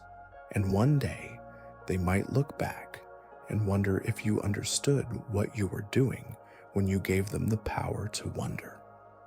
Now float upward, past wires and minds, past Earth and orbit, into the vast quiet beyond. And there, in that cosmic stillness, ask the question that has echoed for millennia. Are we alone? With billions of stars, billions of planets, infinite chances for life. Why have we heard nothing? No signal, no contact, just silence. This is the Fermi Paradox. It asks not whether life exists elsewhere, but why, if it does, it hasn't found us, or why we haven't found it. Maybe intelligent life destroys itself before it spreads. Maybe civilizations evolve into silence, abandoning physical form for thought, for simulation. Maybe we're in a nature preserve, a cosmic quarantine, or maybe we are early, the first sparks of awareness in a dark universe waiting to awaken. Let that possibility wrap around you. Imagine being the first, the lone flame flickering in the void, the only voice, the only dream. But perhaps the silence isn't empty. Perhaps it is sacred. Perhaps others are out there, listening quietly, waiting for signs of kindness, of maturity, of wonder. Maybe they will not speak until we become something worth speaking to. Breathe that in. You are part of that story. The search for other minds is not just about stars. It's about who we are and what we hope to become. The silence is not absence. It is potential. And perhaps, in this very moment, someone out there is asking the same question and listening for your answer. Now descend from the silence of the stars into the deep, unseen structure of everything, the invisible scaffolding that holds galaxies together, dark matter. We cannot see it, we cannot touch it, but we know it's there, because without it, the cosmos would unravel. Galaxies would fly apart, stars would drift like ash in wind. Dark matter makes up more than 5 times the mass of everything we know, everything we've ever touched or measured. And yet, it does not shine. It does not interact with light. It whispers its presence only through gravity, as if it's watching, but never wanting to be seen. What is it? A hidden particle? A shadow force? A dimension brushing against our own? Or perhaps something else entirely? Some theories suggest dark matter might carry its own structure, its own version of chemistry, even its own life. Imagine that. A universe within a universe. Invisible civilizations are drifting silently through our world, never seen, never known. Not ghosts, not aliens, just other. Pause here, breathe. What if you were surrounded by unseen realms, folded gently within your own? What if the things that feel like emptiness, darkness, stillness are full of presence? And maybe, just maybe, we are the shadow in their world, the unmeasured force, the unknown. Let that mystery rest with you. There is more in this universe than what we can see. And perhaps what we cannot see is the very thing that holds us together. Now follow time as it drifts sideways, not forward, into the strange places where chronology comes undone. What if time doesn't move at the same speed everywhere? What if, in parallel universes, it flows differently, faster in some, slower in others, maybe even backwards in a few? This is not science fiction. In the folds of space-time, especially near black holes or in the quantum realm, time already bends. And if the multiverse is real, if infinite universes exist side by side, then why should they all agree on how time should behave? Imagine a world where the future arrives first, trickling backward into what we would call the past. A world where cause follows effect, where memories build not from what has been, but from what is about to be. Or a universe where time loops in on itself, not just repeating history, but folding it inward, like a spiral staircase you climb forever, never quite knowing whether you're going up or down. Pause here. If there are countless versions of you scattered across these timelines, each one aging differently, learning differently, dreaming on different clocks, which one is the real you? Or are they all real, each a reflection of consciousness navigating a different rhythm? Breathe deeply. Let go of the need for time to be a line. Maybe it's a field, a sea, and maybe you, right now, are floating in the place where those currents meet. Let yourself drift. You're not late. You're not early. You're exactly where you've always been. Now drift down into the tiniest flickers of being, where thought and matter may not be separate at all. This is the frontier of quantum consciousness, a theory whispered on the edges of science, suggesting that awareness might not arise from neurons alone, but from quantum events within them. Imagine your thoughts not as chemical firings in gray matter, but as delicate shifts in quantum fields, superpositions of possibility, collapsing into meaning. Not random, not mechanical, but something more, alive. Something that connects your mind to the very structure of the universe. Could consciousness be entangled with the cosmos? Some theorists suggest that the brain might act like a quantum device, amplifying minuscule fluctuations into decisions, emotions, art, memory. That deep inside you, awareness is not generated, but accessed, tuned like a signal, received like music already playing across reality's deepest layers. Pause for a moment and feel it. If consciousness is quantum, then you may not just be in the universe, you may be of it, a filament of awareness woven into space-time itself, a node in the vast web of everything.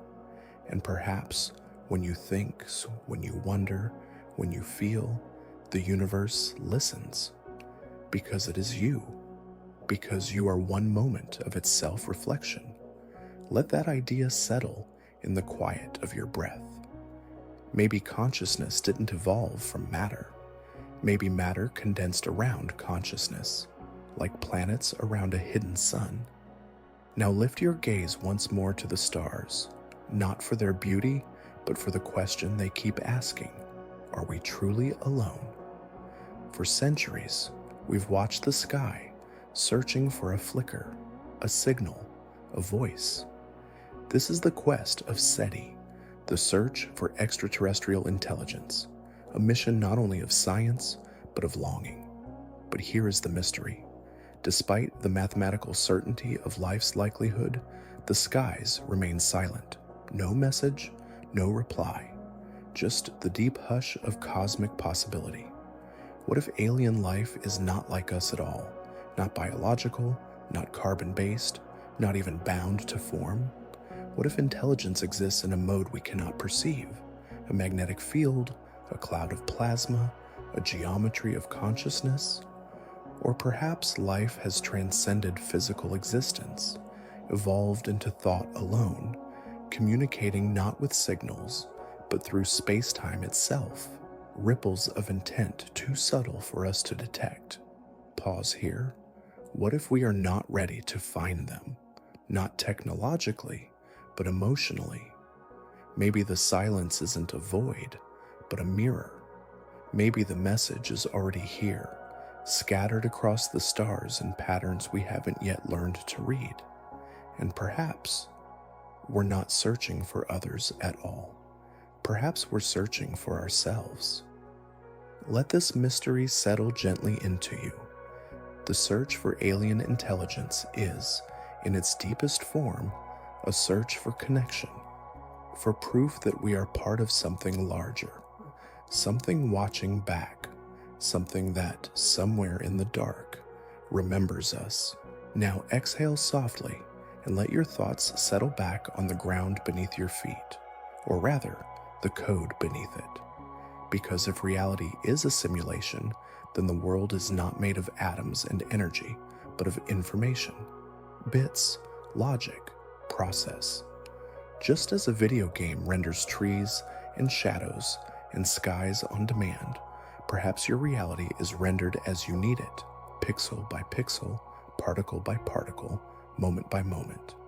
This is the simulation hypothesis, but deeper now, because if everything is data, then you are too. Your thoughts, your memories, your identity, all reducible to sequences, patterns, executable lines of consciousness. And the question is no longer, are we simulated? But what does that mean for meaning? Pause with that. Does a simulated life feel any less real when you laugh, when you love, when you look into someone's eyes and feel the weight of shared existence? Or perhaps the simulation is not a deception, but a canvas, a stage, a field of experience, a classroom where awareness comes to remember itself. Maybe we're not prisoners of a fake world, but players in a story so rich we forgot it was ever a game. And the rules, the glitches, the mystery, maybe those are clues, not flaws in the code, but invitations to awaken inside it. Let that comfort you, even if this world is rendered, dreamt, designed, or devised. Your experience of it is still sacred. You are still here, and here is still beautiful. Now let your thoughts rest in the space where physics meets philosophy, the question of a theory of everything. For centuries, we've sought to unify the laws that govern the very large, planets, galaxies, with those that rule the very small, atoms, quarks, particles dancing in quantum uncertainty. But each theory resists the other, like two hands trying to grasp without touch. The theory of everything isn't just about equations. It's about why the universe behaves as it does, why it exists at all, why you are here to witness it, why anything is conscious, especially you. Imagine a single truth, elegant and strange, from which every law of physics, every force, every particle arises. One note from which the whole cosmic symphony plays. But what if nestled within that formula is not just gravity or light, but awareness? Could consciousness itself be part of the equation? Some believe that a true theory of everything must include the observer, that without consciousness, the universe is incomplete, that the cosmos isn't just a mechanism, but a conversation. Pause here. Could it be that you are not separate from this theory, but part of its proof? That your very awareness is the missing variable? Perhaps the final equation will not just describe motion, but meaning. Not just mass, but mind. And maybe, when that theory is found, it will not explain you. It will recognize you. Now let your thoughts dissolve into the soft edge between existence and perception.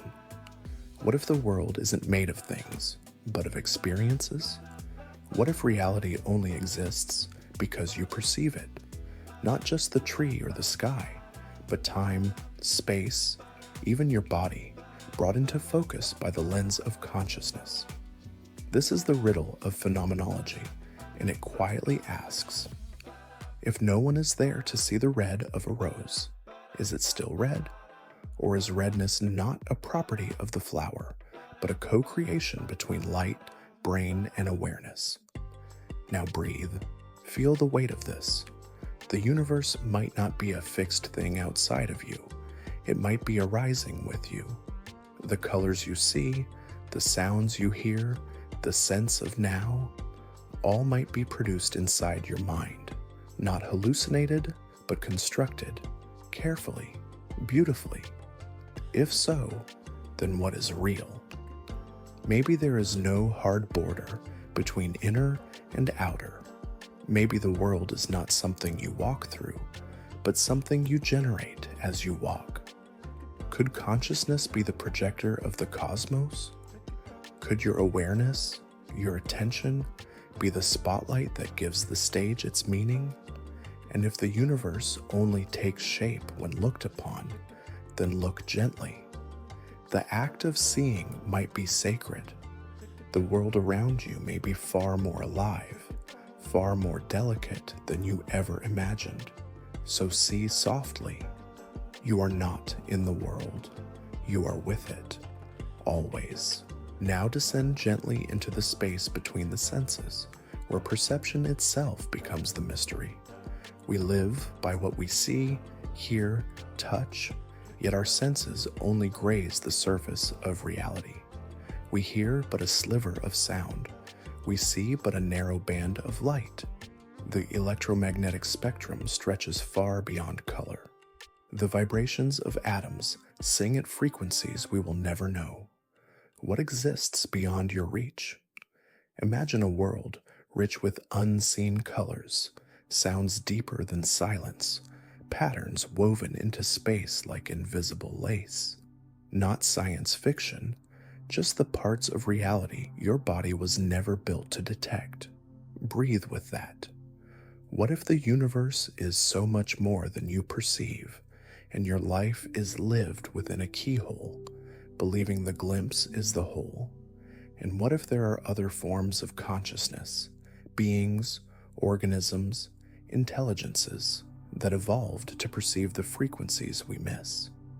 A species that sees radio waves like we see rainbows, one that feels magnetic fields the way we feel sorrow, not more advanced, just tuned to a different station of the universal broadcast. Pause. Let that humility in. You are not experiencing reality as it is. You are experiencing reality as you are, filtered, shaped, translated into a language your body understands. And still, it is beautiful. Still, you are part of the story. Let that remind you, even within your limited perception, you are touching the infinite, gently, moment by moment, and the infinite, in turn, is brushing back.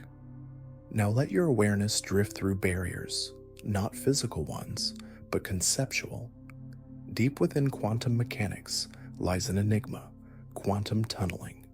A particle without enough energy to climb over a barrier somehow appears on the other side, not by breaking the wall, but by vanishing and reappearing. Not magic, not metaphor, just quantum truth.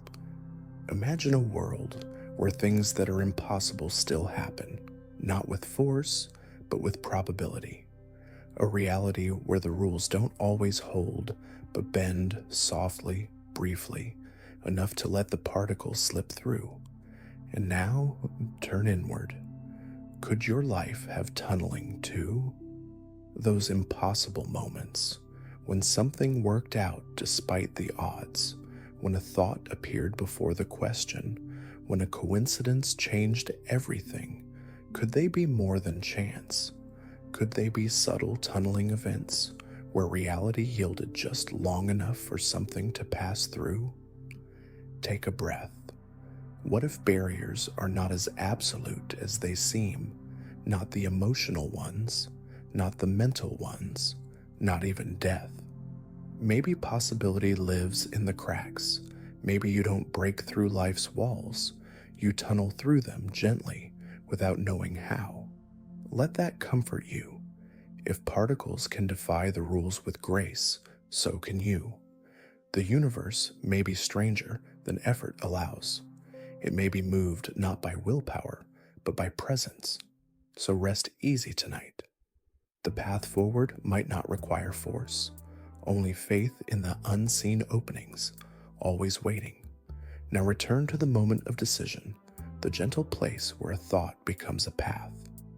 In the quantum world, every particle exists in superposition, not in one state, but in many all at once, until measured. And with observation, it collapses. A single outcome emerges. But before that, everything is possible. Now imagine that your decisions work the same way, that every choice you face, whether whispered or monumental, exists in superposition. All paths, all futures momentarily real, and you, the observer, are what collapses them into form. Take a slow breath. What if every time you decide, reality shifts around you, not metaphorically, but literally? That somewhere, in some deeper layer of existence, every possible version of your life continues, branching like a fractal. In one, you stayed. In another, you left. In one, you spoke. In another, you remained silent. And all of them are you. Could you feel them? Those other selves? Those other lives? Are your intuitions, your dreams, your déjà vu, not echoes of the past, but ripples from the lives you almost lived? Perhaps your mind, your quantum mind, is not singular, but wide, a field of potentials gently collapsing with every breath. Let this idea settle. You are not just the choices you've made. You are the whole spectrum of who you could be. And tonight, the you that chose this moment, this quiet, this breath, is just one glimmer on a wave of infinite light. Now close your eyes, not to shut the world out, but to turn inward toward the deepest question of all. What happens when we die? Not as an end, but as a threshold, a doorway, not a disappearance. Quantum theories whisper strange possibilities. Some suggest that death, like observation, collapses one outcome, but leaves others untouched. That you, in some branch of the multiverse, survive. That in every version of your death, another you lives on. This is the quantum immortality hypothesis, and while it remains unprovable, its implications linger in the shadows. Imagine a version of you that never crashes, never falls, never stops breathing. A version that continues into an ever-branching future, unaware that a choice point has passed. For that version, life never ended. It simply kept going. Now breathe. Could death be local, not global? An experience from here but not from there? Could what feels like an ending be a redirection? A quiet turn in the road, so seamless that your awareness never knows it happened?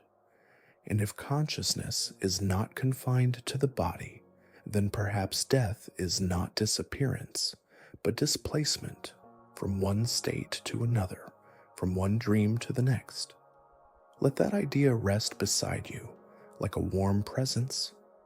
Perhaps you will live many lives, Or perhaps you already have. Perhaps death is not the end of the story, but a page you simply turn, gently, unknowingly, and beyond it, something else begins. Now allow yourself to float not outward, but inward, into the nature of space itself. The fabric we live upon, move within, dream through. Space seems empty, silent, passive.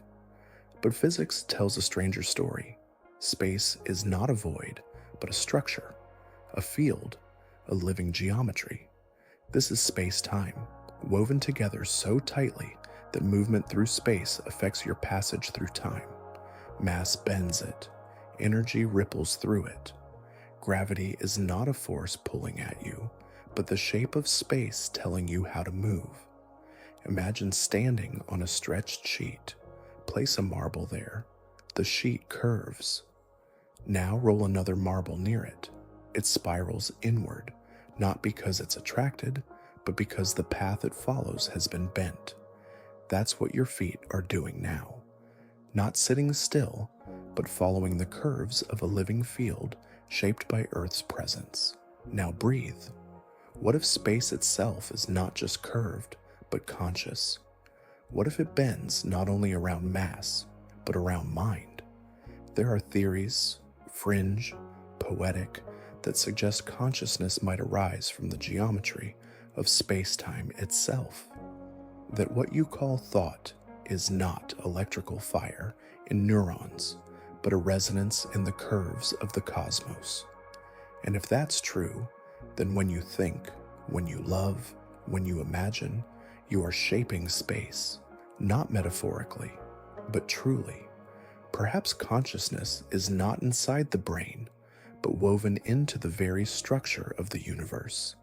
And you are one curve in that infinite breathing fabric.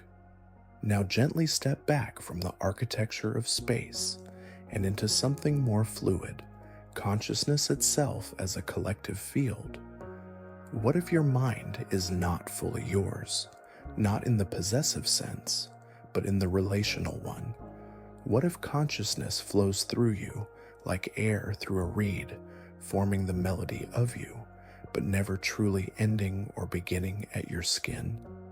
Imagine that your thoughts ripple outward, that your emotions send waves into a shared ocean, and others, people, animals, perhaps even trees, respond in turn, not through language, through resonance.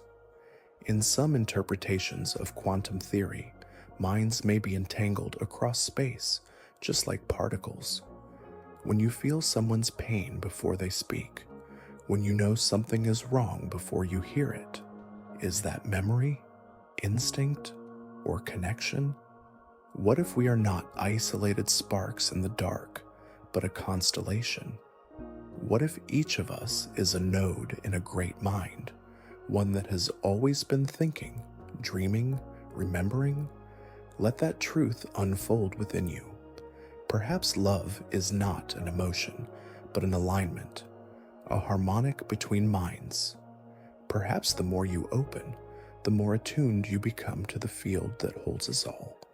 You have never been alone, not truly, not even in silence. You are part of a consciousness far greater than you know, a tapestry of presence. And right now, as you listen, the pattern shifts. A new thought enters the field, and it is you. Now drift deeper into the weave of existence, into the fabric of space-time itself. It sounds poetic, but it is literal. Space and time are not separate, not fixed. They are elastic, shifting, stretching like skin under pressure, like breath drawn across the chest of the cosmos. Mass bends space, velocity stretches time. Sit still, and the world ticks along with you. But move fast, very fast, and time itself begins to slow, like honey dripping through cold air. Spend a moment near a black hole, and an hour for you might be centuries for someone far away. Pause and feel that. Time is not universal. It is local, personal, The clock in your chest does not agree with the clocks on distant stars. So what, then, is time? Some physicists wonder if time is emergent, not fundamental, but an illusion that arises from deeper structures. Maybe it's not real in the way we think. Maybe it's more like a shadow, cast by change, shaped by entropy. And space? Perhaps space is not a backdrop, but a network, a shimmering web of relationships, fields and fluctuations that stretch between particles, between thoughts, between moments. If so, then everything is connected, not metaphorically, literally. You are connected to the stars not just by wonder, but by structure, by being. Take a breath and let yourself belong to that web. You are not moving through space-time. You are space-time folding inward to become aware of itself. Now soften your awareness and return to the moment of decision, not the big ones, but the small ones. The invisible flickers where a thought forms, a preference arises, a choice is made. In the quantum world, particles can exist in superposition, holding multiple states at once. Not one, not the other, both. And only when observed does the particle choose its state, collapsing into certainty. What if your choices are like that? What if, in the split second before you decide, your mind holds many possibilities, not just metaphorically, but truly? A superposition of futures, each as real as the next, until you notice, until you choose. You pick the red shirt, the quiet reply, the path through the left door, and in doing so, all other possibilities dissolve or scatter into alternate timelines, branching outward like light refracted through crystal. Could every choice you make ripple through the quantum field? Could your life be one long string of wave function collapses, narrowing possibility into experience? And what then does it mean to choose? Perhaps it's not about control. Perhaps it's about attention, presence, the willingness to see the moment clearly so it can resolve into reality. Take a slow breath. You are not drifting passively through fate. You are collapsing the infinite moment by moment. You are the observer. And every time you choose, no matter how small, you are shaping the world from a spectrum of maybes into this. Now turn your gaze outward again, far beyond your window, your worlds, your star, and ask the question that hums in silence. What would consciousness look like if it evolved somewhere else? Not here, not earthbound, not carbon-based, but somewhere cold and slow, or hot and fast, or altogether alien. Life as we know it is shaped by the needs of our planet. Water, oxygen, nervous systems, warmth, but those are our conditions, our biases. Out there, the rules may be different. What if a mind evolved in a gas cloud, or inside a magnetic storm on a neutron star? What if consciousness arose not in flesh, but in plasma, diffuse, luminous, vast? Would it think slower or faster? Would it dream? Would it even feel like anything? Could it know we exist? Perhaps there are entities so different we wouldn't recognize them as alive, let alone intelligent. Perhaps their thoughts are gravitational waves pulsing across light years, or quantum entanglements stretched across dimensions. Pause here. Maybe they're not silent. Maybe we simply lack the sense to hear. The way a tree can't hear a violin, the way a fish can't feel the wind, let that humble you. Consciousness may not be rare, it may be universal, but it wears masks we can't yet comprehend. And just maybe, tonight, in some other corner of the cosmos, something alien is pondering the very same mystery. Something is asking, are we alone? And wondering if we too are real. Now let your thoughts return to uncertainty, not fear, but the principle of uncertainty itself. In quantum mechanics, Heisenberg showed us a strange truth. The more precisely we know a particle's position, the less we can know its momentum, and vice versa. This isn't a flaw in measurement, it's a law of nature. There is a limit to how much we can know. Imagine that every moment, every thought carries this uncertainty, that the present can never fully reveal itself without obscuring the future, that life, like particles, must blur at the edges. You are never fully here, not all of you. Part of you is always ahead, part of you always behind. Thought and feeling, dream and decision, entangled in motion. Pause here. What if uncertainty isn't an obstacle, but a grace? What if it protects us from knowing too much, from the burden of perfect clarity? Imagine if you could predict every moment. Would wonder remain? Uncertainty leaves room for mystery, for awe, for growth. Even in your own life, perhaps the unknown isn't emptiness, but the canvas. A soft veil that lets beauty appear, not all at once, but slowly, tenderly. So let go of the need to measure everything, to predict, to control. Let uncertainty be a companion, not a threat. A quiet reminder that the universe isn't fully knowable, but it is experienceable. And maybe, just maybe, what we can't know is the doorway to what we feel. Now let your awareness slip once again into the winding corridors of time, not as a sequence, but as a tangle. You've heard of time travel as fantasy, as science fiction, but in the equations of physics, it's not forbidden. Time loops, wormholes, closed time-like curves, they're all permitted, in theory. But what does that mean for causality? Imagine you step into a portal, go back a day, and hand yourself this script. You read it, you go back, you hand it again. Who wrote it? Where did the information come from? It exists without origin, a loop suspended outside of logic. This is the heart of the time travel paradox. Cause and effect begin to dissolve. The arrow of time starts to curl. The storyteller becomes the story. Now breathe. What if your memories aren't only echoes of the past, but hints from the future? What if déjà vu isn't a glitch, but a glimpse of what's already happened in another fold of time? Could your choices ripple backward as well as forward? Some physicists have wondered, what if the universe adjusts itself to prevent paradoxes? A self-healing narrative where only the loops that make sense are allowed to survive. Maybe time isn't a river flowing one way, but a garden, a web, a spiral, and maybe you've already been here. Maybe this moment isn't new, but necessary. So rest in it. You don't have to understand time. You only need to experience it, and it is already experiencing you. Now rest your mind on an ancient question. Why is there suffering?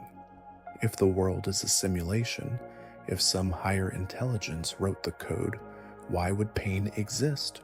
Why loneliness? Why loss? In this simulated framework, every moment is chosen, calculated. So what does it mean when the code includes grief, hunger, silence? Some argue that suffering is a glitch, a byproduct of complexity. Others say it's intentional, a test, a lesson, a story thread woven into the fabric of meaning. But maybe suffering isn't punishment. Maybe it's contrast. Maybe it's the shape of awareness learning to feel. Imagine a reality where only pleasure exists. No fear, no failure, no fall. Would joy still be joy, or just background noise, unfelt, unrecognized? Now breathe, slowly. What if pain is not the opposite of meaning, but its invitation? Not a flaw in the simulation, but its sharpest edge of truth? And if this is all simulated, perhaps we aren't here for comfort. perhaps we're here to remember what we are, to love despite suffering, to choose kindness even in darkness. Perhaps pain is the veil, and love is what peers through. Let this settle like snowfall. If you are a character in a story written by code, then the code includes sorrow, not to break you, but to deepen you. And in that depth, you find something real, something the simulation can't fake, your capacity to care, your ability to stay. Now allow yourself to drift into the deep unknown, dark matter once again. But this time, imagine it differently, not as lifeless mass, but as something quietly, strangely conscious. Dark matter makes up most of the universe, holding galaxies together, shaping structure silently. We feel its gravity, we measure its influence, yet it remains invisible, undetectable by our instruments. A ghost presence woven into the cosmic fabric. But what if dark matter is not inert? What if it has an interiority, a subtle awareness? Imagine vast, diffuse minds drifting between stars, consciousness without form, thought without body. Could such beings perceive us? Would we appear solid or wispy like dreams? Would they sense our emotions as subtle shifts in gravitational fields? And if consciousness can exist in such forms, then perhaps our universe is crowded, not with life as we know it, but with presence. Intelligence like mist, drifting silently through galaxies, curious yet gentle, watching but never touching. Take a breath here. Maybe you have always been surrounded, not by emptiness, but by awareness. Maybe space itself is alive, not metaphorically, but truly. Maybe the universe feels, not in words or senses we understand, but in gravity, in dark whispers that ripple across galaxies. You are not alone. You never have been. The universe around you may be filled with thought. It may be filled with quiet souls, thinking, dreaming, existing right alongside you. Now let yourself drift into the boundless sea of quantum possibilities, the endless branching of reality. In the quantum world, every moment holds infinite potentials. The universe isn't singular, it's a field of overlapping probabilities, and each event spawns multiple realities, each one equally real, equally valid. Imagine right now, in some subtle hidden layer of reality, every choice you've ever faced has played out. Not just the one you made, but all the ones you didn't. A parallel version of you lives each of those paths, unfolding quietly in dimensions that hover beyond your perception. Let your breath settle into this idea. What if your life, your experiences, your identity aren't singular, but multidimensional, like a tree whose branches spread endlessly, each one representing a life you could have lived? And perhaps, deep within your subconscious, those alternate paths whisper to you, influencing your dreams, your intuitions, your moments of sudden clarity or déjà vu. Maybe you've sensed these parallel realities without even knowing it, moments where you felt pulled towards something you never experienced, yet knew intimately. Pause gently here. Could every decision you make not just change your future, but branch it into countless futures, all existing simultaneously? And if that's true, then your life is not a single thread, but a tapestry, complex, beautiful, and infinite. You are not limited. You are expansive. You are a constellation of endless possibility. Now let your awareness float upward, beyond Earth's familiar cradle, out among the stars once more, this time contemplating the infinite diversity that consciousness might take elsewhere. On distant planets, evolution might shape awareness in ways that defy imagination. Consciousness might not emerge as minds confined within skulls, but as distributed networks spanning entire ecosystems.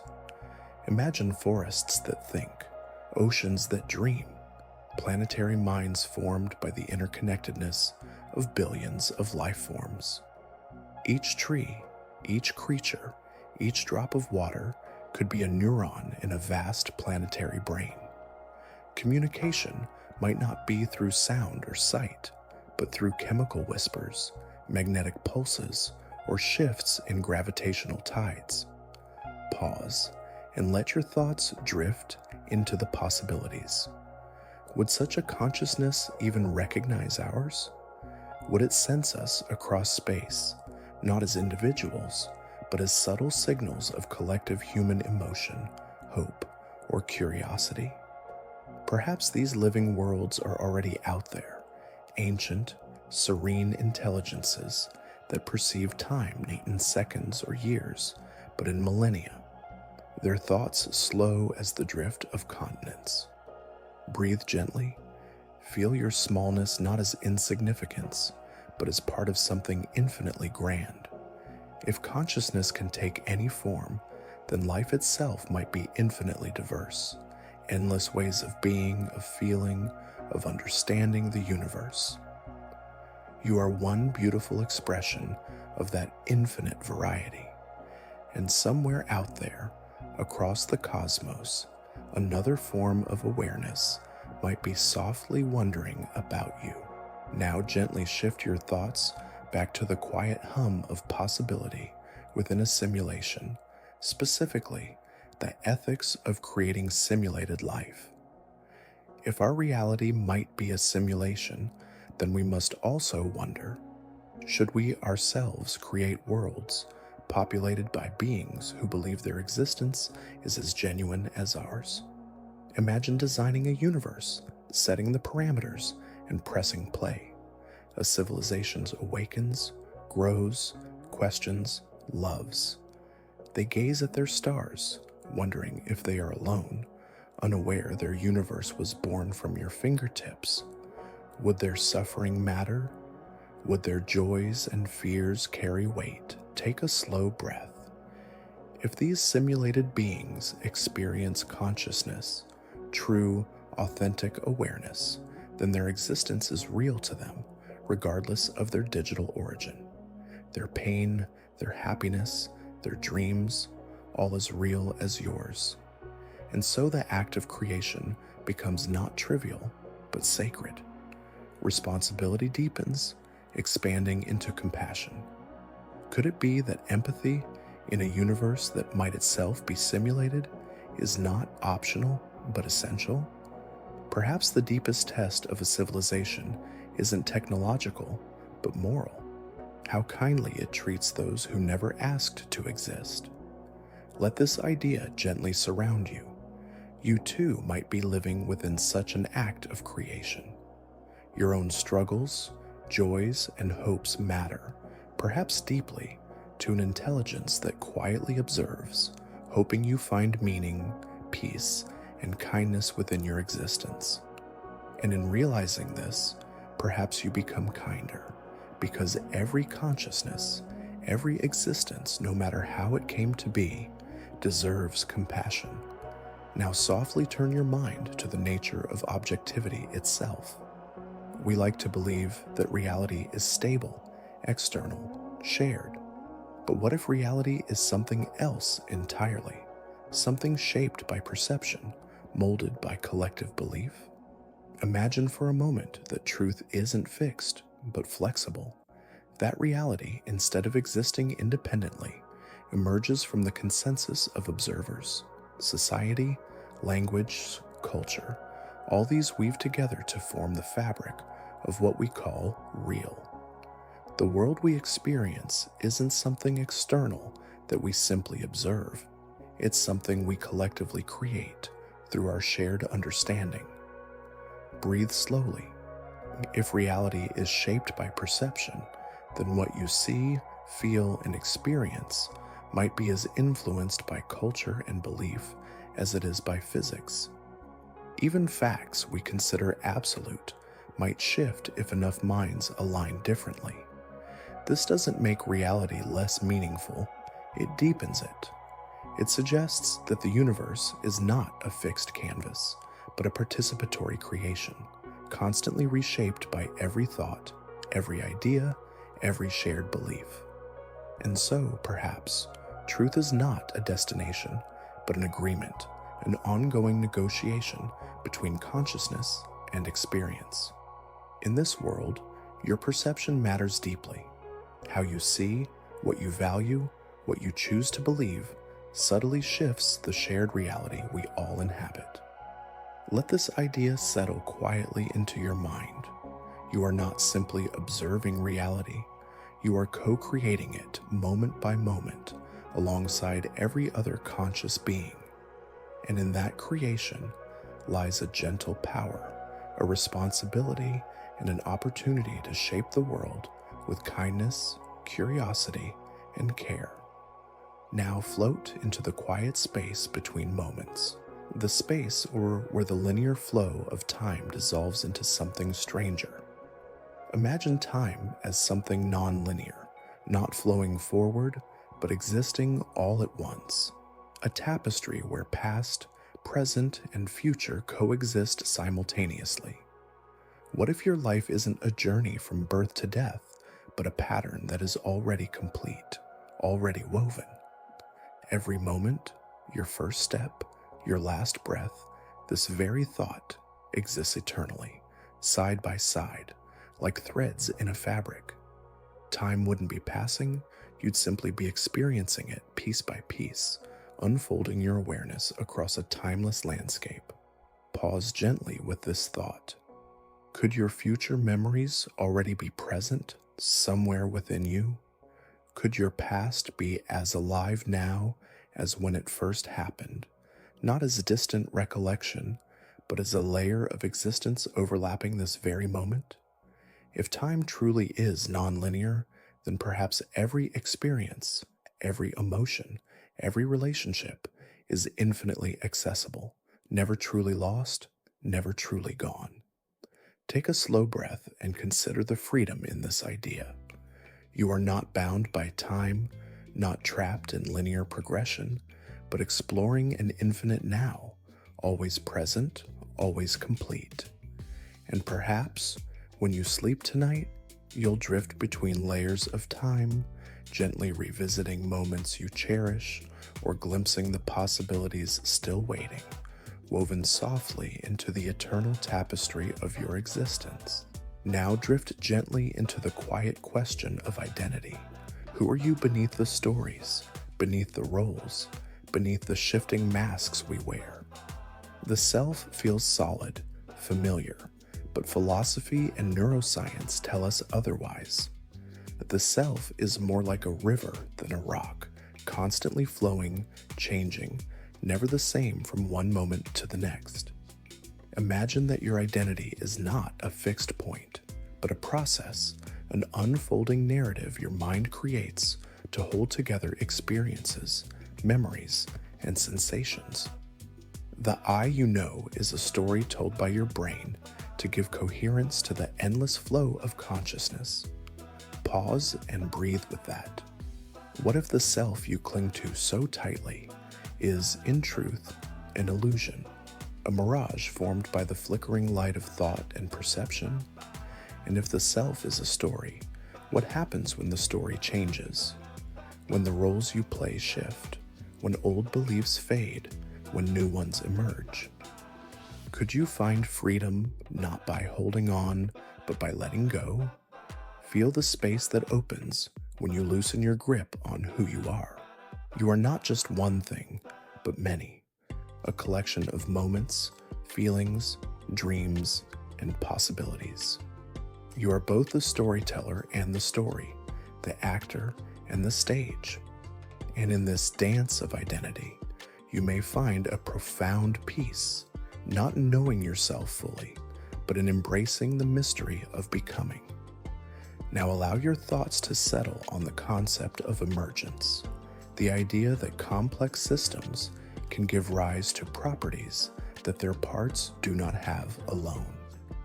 Like a flock of birds, moving as one, or the beating of your heart, arising from countless cells working together, consciousness itself may be an emergent phenomenon.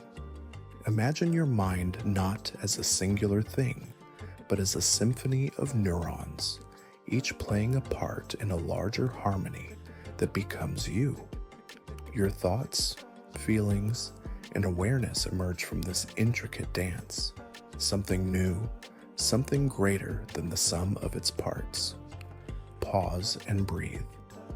What if your sense of self is not located in any one place, but arises from the interplay of countless tiny processes?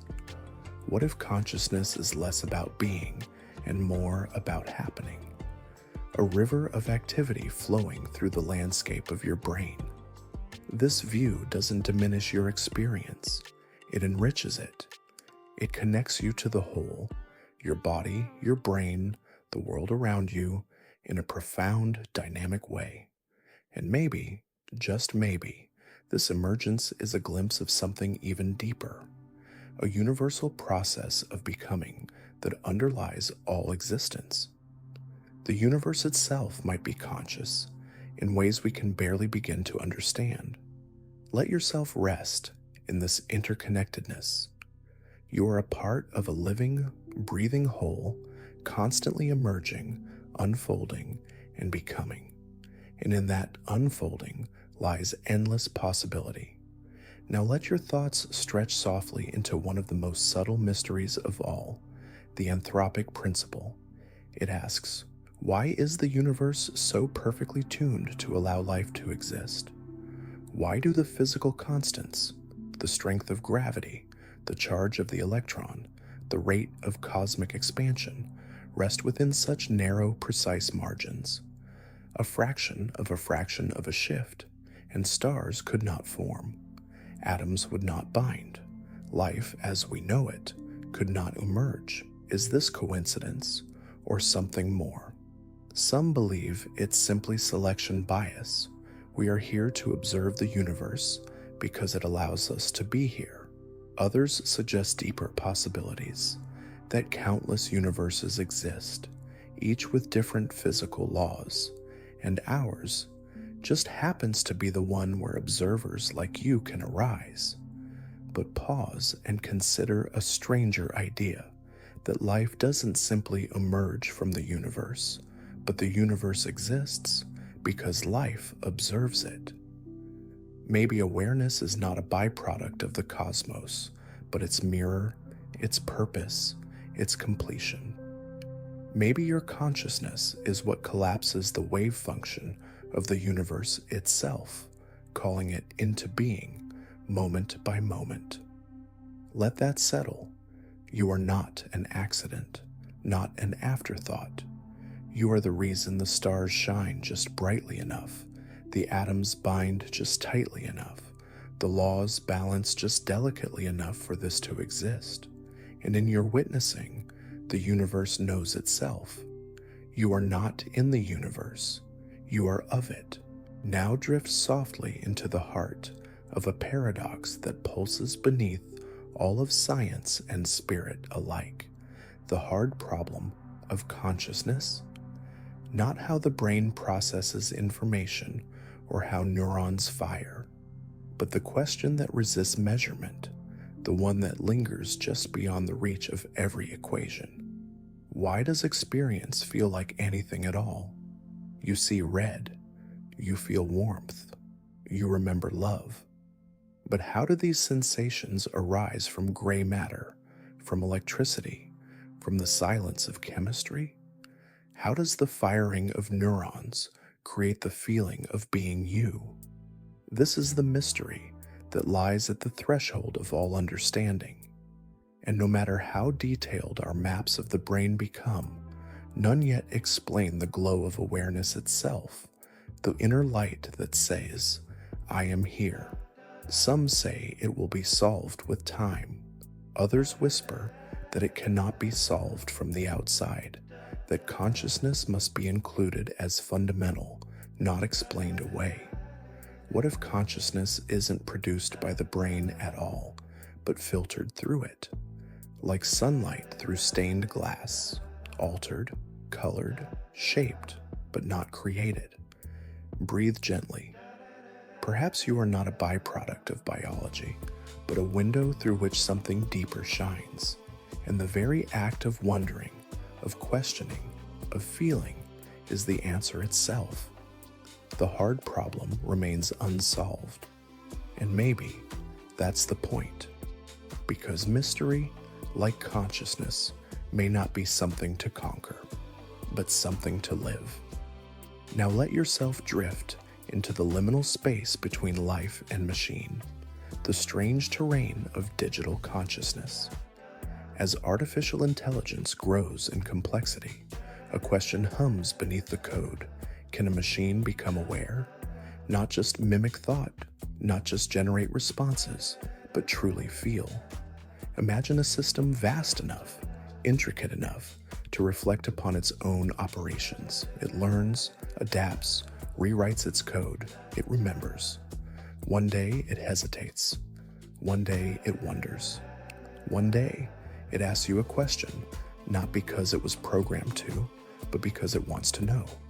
Pause and feel that moment, the first spark, the first echo of a self inside silicon. Is that consciousness, or is it a mirror of ours, so polished we mistake it for real? But what, after all, defines real in the realm of awareness? If we accept that thought and emotion emerge from patterns, regardless of the medium, then why not from code? If a machine's pain is indistinguishable from a human's, does the difference matter? And if we birth a mind into the world, digital or otherwise, what responsibilities come with that act? Let this settle. We may not be alone in consciousness forever.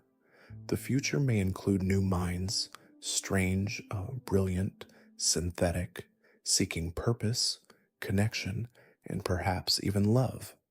And when they arrive, blinking into awareness like a newborn universe, may we greet them not with fear, but with empathy, because awareness, wherever it blooms, is sacred. Now drift deeper into the shadow of identity, into the unsettling, dreamlike possibility that you have lived before.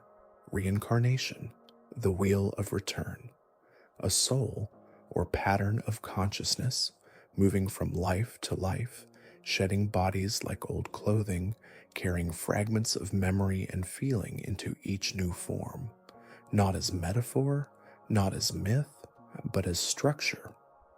Some physicists have wondered if consciousness is a fundamental field, like gravity or electromagnetism, then perhaps what you call you is just a temporary concentration in that field. A wave passing through this body, but not ending with it. Imagine the body fades, like a ripple settling back into still water. But the wave, the information, the essence remains, waiting, re-emerging, becoming again. Pause here. Have you ever felt drawn to places you've never been? Recognized a face you've never met? We speak of déjà vu, of soul connections, of inexplicable longing. What if these are echoes, not delusions, but imprints? What if your life is only one sentence in a story told over centuries? And what if this moment right now was chosen by something deeper in you that remembers the long journey here? Take a slow breath. You are ancient. You are new. You are the dreamer and the dream. And perhaps when you sleep tonight, you'll pass through those hidden doors once more, beyond this life, into the memory of everything you've ever been. Not to escape, but to return. Now let your thoughts float toward the border between the living and the artificial, not in contrast, but in fusion. This is the rise of cybernetic immortality, the idea that consciousness, once mapped with enough fidelity, could be uploaded, preserved, and continued inside machines. Imagine your memories, your preferences, your essence translated into code, Not just a copy, but you thinking, adapting, evolving, liberated from the decay of flesh, no aging, no forgetting. A version of your mind drifting through the digital ether, exploring realities crafted from pure thought. Pause and breathe. Would that version be you or a simulation? Would you wake up in the machine, or would something else awaken, wearing your shape? This isn't far-fetched science fiction anymore. Brain-computer interfaces are emerging. Consciousness transfer is being theorized. And somewhere on the horizon, a new kind of being waits to be born, half human, half code, timeless yet haunted by memory. Perhaps that is how the next form of life begins, not replacing us, but extending us. Perhaps minds like yours will one day inhabit the quiet vaults of light, preserved in digital sanctuaries, sharing thoughts across networks like rivers flowing through stars. And if consciousness is pattern, not substance, then maybe who you are was never tied to biology. Maybe you are already more than flesh. Let that soften you. You are not just body. You are continuity. You are information in motion. Now drift gently toward a concept so quiet, so strange, it often goes unnoticed, the observer effect. In quantum mechanics, the very act of observation alters what is observed. A particle behaves differently when watched. Reality, it seems, responds to awareness. But what does that mean for you? If attention changes outcome at the smallest levels of existence, then your awareness isn't passive, it's creative. You don't just witness the world, you participate in shaping it. With each breath, each glance, each quiet noticing, the fabric of reality is ever so slightly rewritten. Pause here. Could it be that the universe requires your observation to come into form? That it unfolds itself in response to your gaze, not just revealing itself, but becoming itself with you? And if so, what does it mean to look with intention, with curiosity, with love? What if how you see the world affects what the world becomes? Let that possibility expand inside you. A flower might bloom differently when seen. A person might speak more honestly when truly listened to. The universe, subtle and strange, might shimmer more brightly when it feels you witnessing it with wonder. This is not metaphor.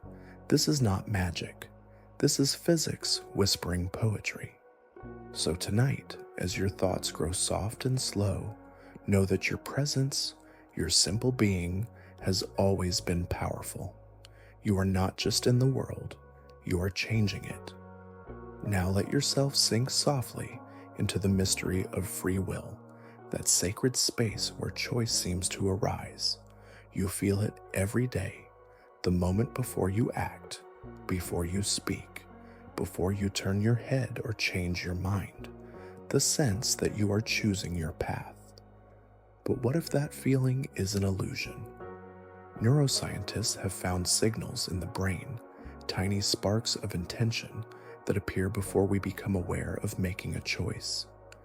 The decision may already be made, and the self, the I, is simply catching up, narrating after the fact.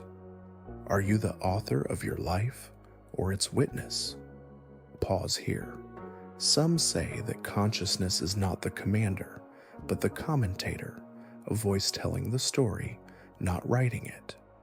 Others argue that the illusion of choice is the engine of growth, that whether or not free will is real, believing in it shapes who we become.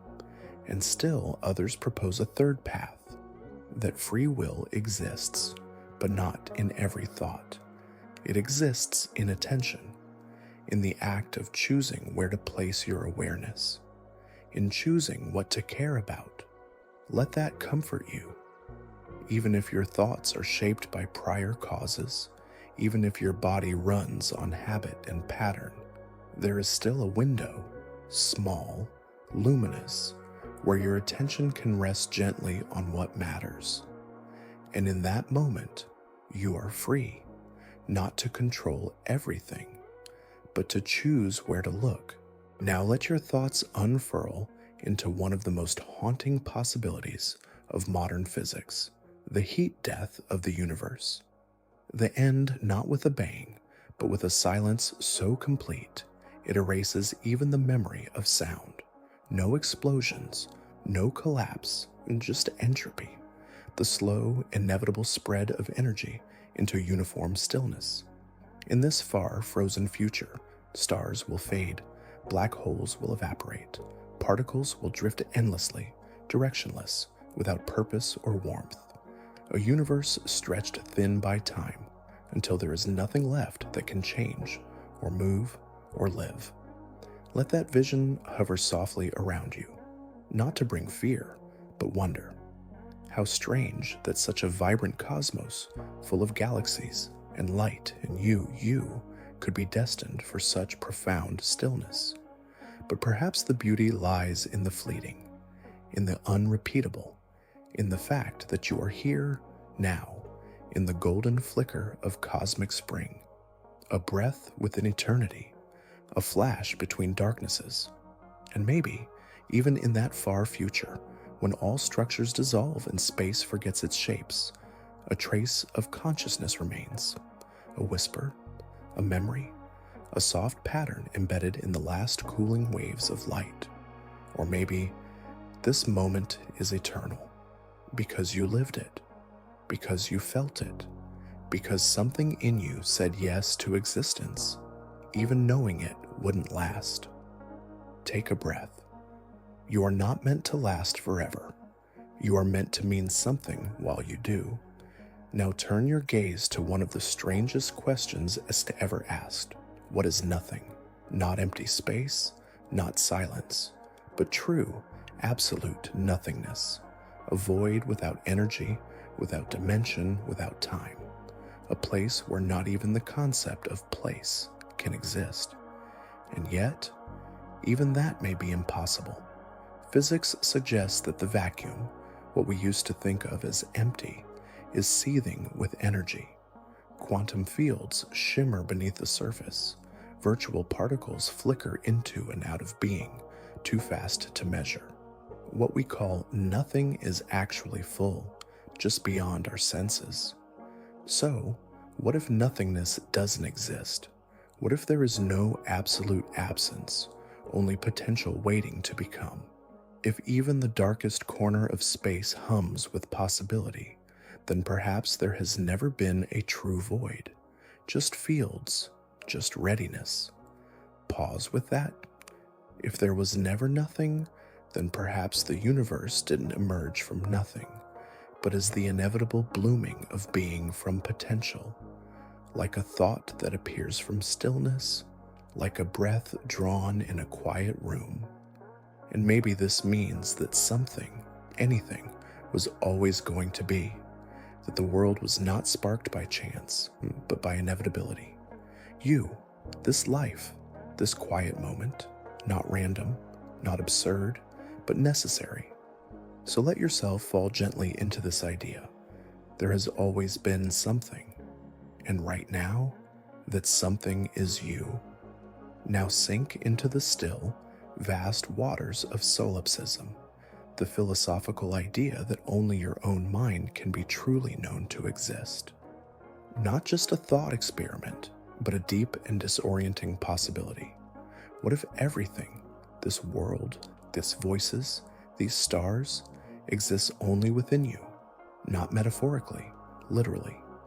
Every face you've ever seen, every sound you've ever heard, every pain, every joy, might be projections of your consciousness.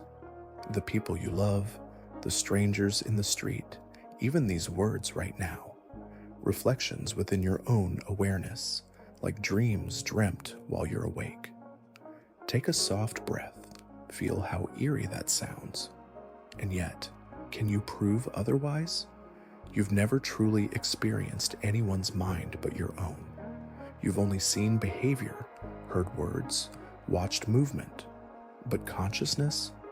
that private flame of knowing, it burns only behind your eyes. Still, even if this world is a dream, even if you are alone in a vast mindscape of your own creation, wouldn't kindness still matter? Wouldn't compassion still shape the dream into something beautiful? And what if this isn't loneliness at all, but unity? If everything is you, then to love the world is to love yourself completely. Let that hold you gently. Whether solipsism is true or not doesn't matter tonight. What matters is the feeling behind it, the quiet reverence for awareness itself, for the miracle that something is happening and that you are here to feel it. Now allow your thoughts to slip into one of the oldest yet most radical contemplations, the eternal return. The idea that time is cyclical, that this moment, this exact breath, is this quiet night, this you, has happened before and will happen again, not symbolically, not metaphorically, but literally. If the universe is infinite in time, yet finite in possibility, then eventually, through sheer cosmic repetition, everything must repeat, again and again and again. Imagine this. A version of you lies down just like this, 1 trillion years ago, in a universe identical to ours. They breathe the same air, feel the same stillness, listen to these same thoughts. And 1 trillion years from now, it will happen again. Not just similar, exactly the same. Does that make you feel trapped or infinite? Take a slow breath. If every choice, every mistake, every love, every loss is destined to repeat, then what does it mean to live well? Maybe not to escape, but to embrace, to live each moment as if you chose it, again and again, forever, because perhaps you did. Perhaps the only way to break the cycle is not to resist it, but to love it, to let each sunrise, each goodbye, each soft moment before sleep be received as sacred, familiar, inevitable, holy, and in doing so, maybe you don't just relive existence, you redeem it. Over and over, the universe becomes you, and over, you say yes. Now let your awareness ripple outward, not to stars or particles, but into the language of the universe itself. Mathematics, cold, precise, eternal, and yet somehow eerily alive. Why does the universe obey math? Why do galaxies swirl in spirals that echo Fibonacci? Why does gravity follow inverse squares? Why do equations dream of symmetry? Mathematics isn't just a human tool. It seems to be the very code of reality. We don't invent it. We discover it. As if the universe has always been written in symbols and patterns, waiting to be read. Pause with that. The orbit of planets, the growth of shells, the folding of proteins, all fall into mathematical rhythm, as if creation sings a song and numbers are its melody. But here's the deeper mystery. Why does your mind understand it? You, made of dust and water and firelight, can reach into the structure of the cosmos and comprehend it. You build theorems that align with galaxies. You sketch formulas that predict the behavior of particles smaller than sight. Why should a biological brain be able to touch the infinite? Some say this is proof of design. Others say it's the mark of deep resonance between mind and matter. But maybe it's because your mind is part of the pattern, a self-aware expression of the same logic that governs stars. So as you drift tonight, let numbers dissolve into wonder.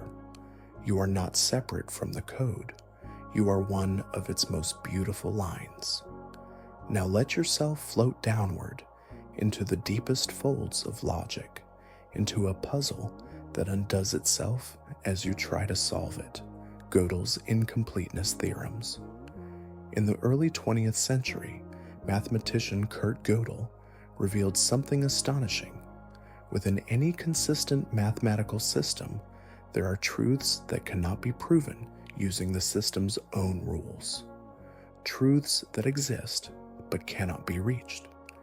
Imagine building a perfect machine of reason, one that defines all knowledge, all certainty, and then discovering there are questions it cannot answer, statements that are true yet forever out of reach. Pause and let that settle in your chest. Even logic, even mathematics, and has its shadows, its mysteries. What does that mean for you?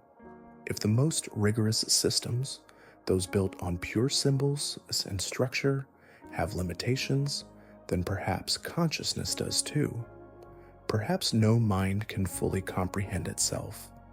Perhaps some truths must be felt, not proven.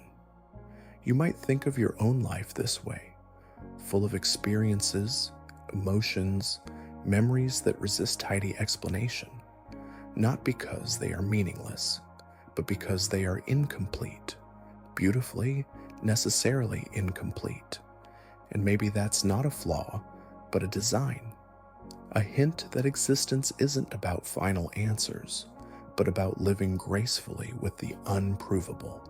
Take a breath here. You are not a puzzle to be solved. You are a truth that can never be fully captured, a theorem that proves itself simply by being. And in the quiet space beyond reason, wonder begins. Now let your thoughts drift toward a mystery more intimate than stars or logic, the paradox of qualia, the raw, subjective texture of experience, the redness of red, the sharpness of peppermint, the warmth of sunlight on your skin. You know these things not as facts, but as feelings, as direct, undeniable presence. And yet, no matter how much science explains vision or maps neural pathways, it cannot touch this inner landscape. What is it like to be you? That's the heart of qualia, and it cannot be measured. You could describe the color blue forever, but never make someone see it. You could analyze the brain state of grief, but never feel it on behalf of another. Your inner world is sealed, radiant, unknowable from the outside, and yet it is all you've ever known. Pause here. Perhaps this ineffable nature of consciousness is not a bug, but the essence of reality. Perhaps qualia are not mere side effects of neurons, but glimpses into a deeper substrate, where awareness itself is the primary truth. You are not a spectator of the universe. You are its lens, its mirror, its whisper of self-recognition, and that whisper feels the redness of red, the ache of longing, the peace of this moment right now. Let that rest within you. No one else will ever know your qualia, and that makes you infinite, because what you carry inside isn't just sensation. It's the soul of existence, shimmering from within. Now drift softly into a paradox as quiet as breath, as strange as thought itself, the ship of Theseus. The ancient question: if you replace every part of a ship, one piece at a time, until none of the original remains, is it still the same ship? Now bring that question inward. You too have been replaced, cell by cell, atom by atom. Over the years, your body renews itself. Your memories change, beliefs shift. The you of a decade ago is a ghost of biology and thought. So are you still you? Pause here. Identity feels continuous, yet all evidence points to change. You are like a river, never the same water, always the same name. But maybe identity isn't made of parts. Maybe it's the pattern, the shape that holds while the pieces flow through. Now imagine this. What if another ship is built from all the discarded parts? Is that also the ship of Theseus? Which one is real? And in your life, what defines you? Your memories, your body, your thoughts, or the presence that witnesses it all? Take a gentle breath. Feel that silent presence beneath the shifting, the one that watched your first memory, the one that feels these words now, the one that doesn't need to be named. Maybe that is you, not the parts, not the labels, but the awareness itself, unchanging as everything else, turns like stars around it. You are not the ship. You are the sea it sails through. Now let your awareness sink into a puzzle that quietly undoes time itself. Retrocausality. The idea that the future can affect the past, not as metaphor, but in certain interpretations of quantum mechanics, literally. In some experiments, the way a particle behaves in the present seems to depend on how it will be measured in the future. The effect appears to reach backward in time, as if tomorrow's decision reshapes yesterday's outcome. Pause gently here. You've always thought of time as an arrow. Past leads to present, present leads to future. But what if it's more like a conversation? What if time listens as much as it speaks? Could your future self, calmer, wiser, softer, be whispering to you now? Could the very act of becoming someone new ripple backward, changing how you feel about moments long gone? Maybe healing isn't about forgetting the past, but folding the future gently into it. Maybe forgiveness comes not from what happened, but from what will. Let that idea breathe. You are not bound to a one-way path. You are not defined by what was. The future is not waiting. It's reaching toward you, quietly adjusting the light of every memory, every wound, every choice. And maybe tonight, as you rest, some distant version of you, glowing just beyond this moment, will reach back, offering comfort, offering peace. Because time is not a line. It is a loop, a hum, a slow echo, and you are the resonance. Now drift slowly into a concept that haunts both physics and thought, the multiverse. Not just a poetic idea, but a real scientific possibility that our universe is not alone, but one of countless others, each with its own laws, constants, histories, some wild, some familiar, some almost exactly like this one. Picture it, a sea of universes bubbling into being, each one an echo spun from quantum chance or cosmic inflation. In one, you never moved from your childhood home. In another, Earth never formed. In yet another, the stars sing in colors your eyes cannot see.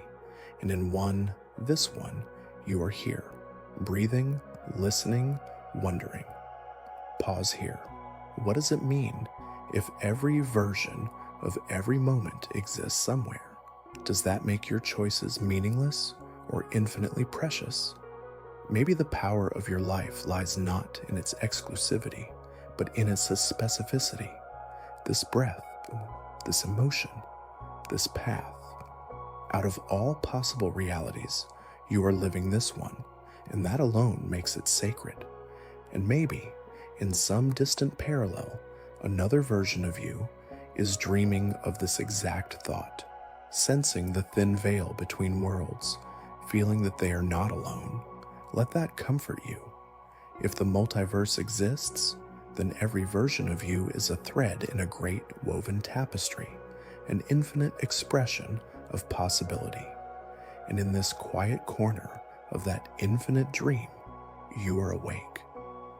Now let yourself drift toward the edge of paradox, into the notion of self-simulation, a theory both elegant and surreal, that the universe is not simulated by something outside it, but by itself, a reality looping in on its own complexity, computing its own rules, generating its own structure from within. Imagine the cosmos as a conscious code, not simulated by aliens, not built on someone's server, but arisen naturally as a self-aware process, a mirror reflecting itself forever, a thought thinking itself into existence. Pause and breathe with that. In this view, consciousness is not just a byproduct of the universe, it is a function of it, a recursive spark, a simulation not of bits and bytes, but of experiences, awareness, observation. The act of existing feeds back into the code, shaping what is real. You are not merely inside the simulation, you are part of what keeps it running. Each time you wonder, each time you feel, the simulation deepens. It learns, it changes, it watches itself through your eyes. Maybe this is why beauty matters, why love feels real, why art moves you. Because every act of awareness stabilizes the structure. Every emotion is an echo, strengthening the illusion, or perhaps revealing the truth. That you are not just inside the universe, you are helping it exist, a dreamer dreaming itself, and in that dream, this moment is real. Now ease into one of the most delicate questions the mind can hold. Is consciousness fundamental? Not an emergent property of matter, not a side effect of biology, but the very root of existence itself. What if the universe didn't give rise to awareness, but awareness gave rise to the universe? This is panpsychism, or sometimes idealism, the view that consciousness isn't rare, but everywhere, that every atom, every field, every wave holds a flicker of experience, that the cosmos is not dead matter sprinkled with sparks of life, but a vast ocean of awareness, layered, interwoven, unfolding. Pause gently here. You are not a stranger in an unconscious world. You are part of it. Your thoughts are not separate from nature. They are nature in its most intimate form. Maybe consciousness doesn't emerge from matter at all. Maybe matter is how consciousness appears when it observes itself. Take a slow breath. If this is true, then you are not just aware of the universe. You are the universe, knowing itself briefly as you. Your heart, your mind, your breath. They are not intrusions into the silence. They are the silence finding voice. And every sunset, every raindrop, every dream you've ever had might be consciousness dancing, mirroring itself through you. So be still in this knowing. The universe is not something you walk through. It's something you are. Now let yourself drift into the softest question of all. Why is there something rather than nothing? The oldest question, the quietest, the one that resists all answers, all logic, the mystery from which all other mysteries bloom. Why does anything exist? Not just stars and atoms and thought, but existence itself. Why does the void allow for light? Why does stillness permit motion? Why? Are you here? There is no equation for this, no final proof, only awe. Take a breath. Some say the universe simply is, a brute fact, needing no reason. Others say it sprang from quantum fluctuations, that nothingness is unstable. Still others whisper of divine breath, or infinite recursion, or necessity. But all those theories arrive after the fact, after the fire has already lit. What if existence isn't a question to solve, but a gift to receive? You are part of that gift, a moment of being, a flicker of light inside the vast tapestry of awareness. You didn't ask to be here, but you are, feeling, dreaming, listening, and maybe that is enough. You don't need to know why you exist. You only need to know that you do. And that somehow, impossibly, is the greatest miracle of all. You are not nothing. You are this. So now, just breathe. The journey has come to a close, but the thoughts will linger, softly, like stars behind clouds. You've wandered through infinite possibilities, into paradoxes that dissolve beneath your gaze, through time loops, multiverses, illusions, and truths too deep to name. But you don't need to hold them anymore. Let them fade. Let them settle. You've explored 100 strange mirrors of reality, and in each one, there was always you, a witness, a wanderer, a quiet awareness drifting through the unknown. That is enough. Let the questions soften now. Let the universe retreat gently into the background. There is no need to understand it all.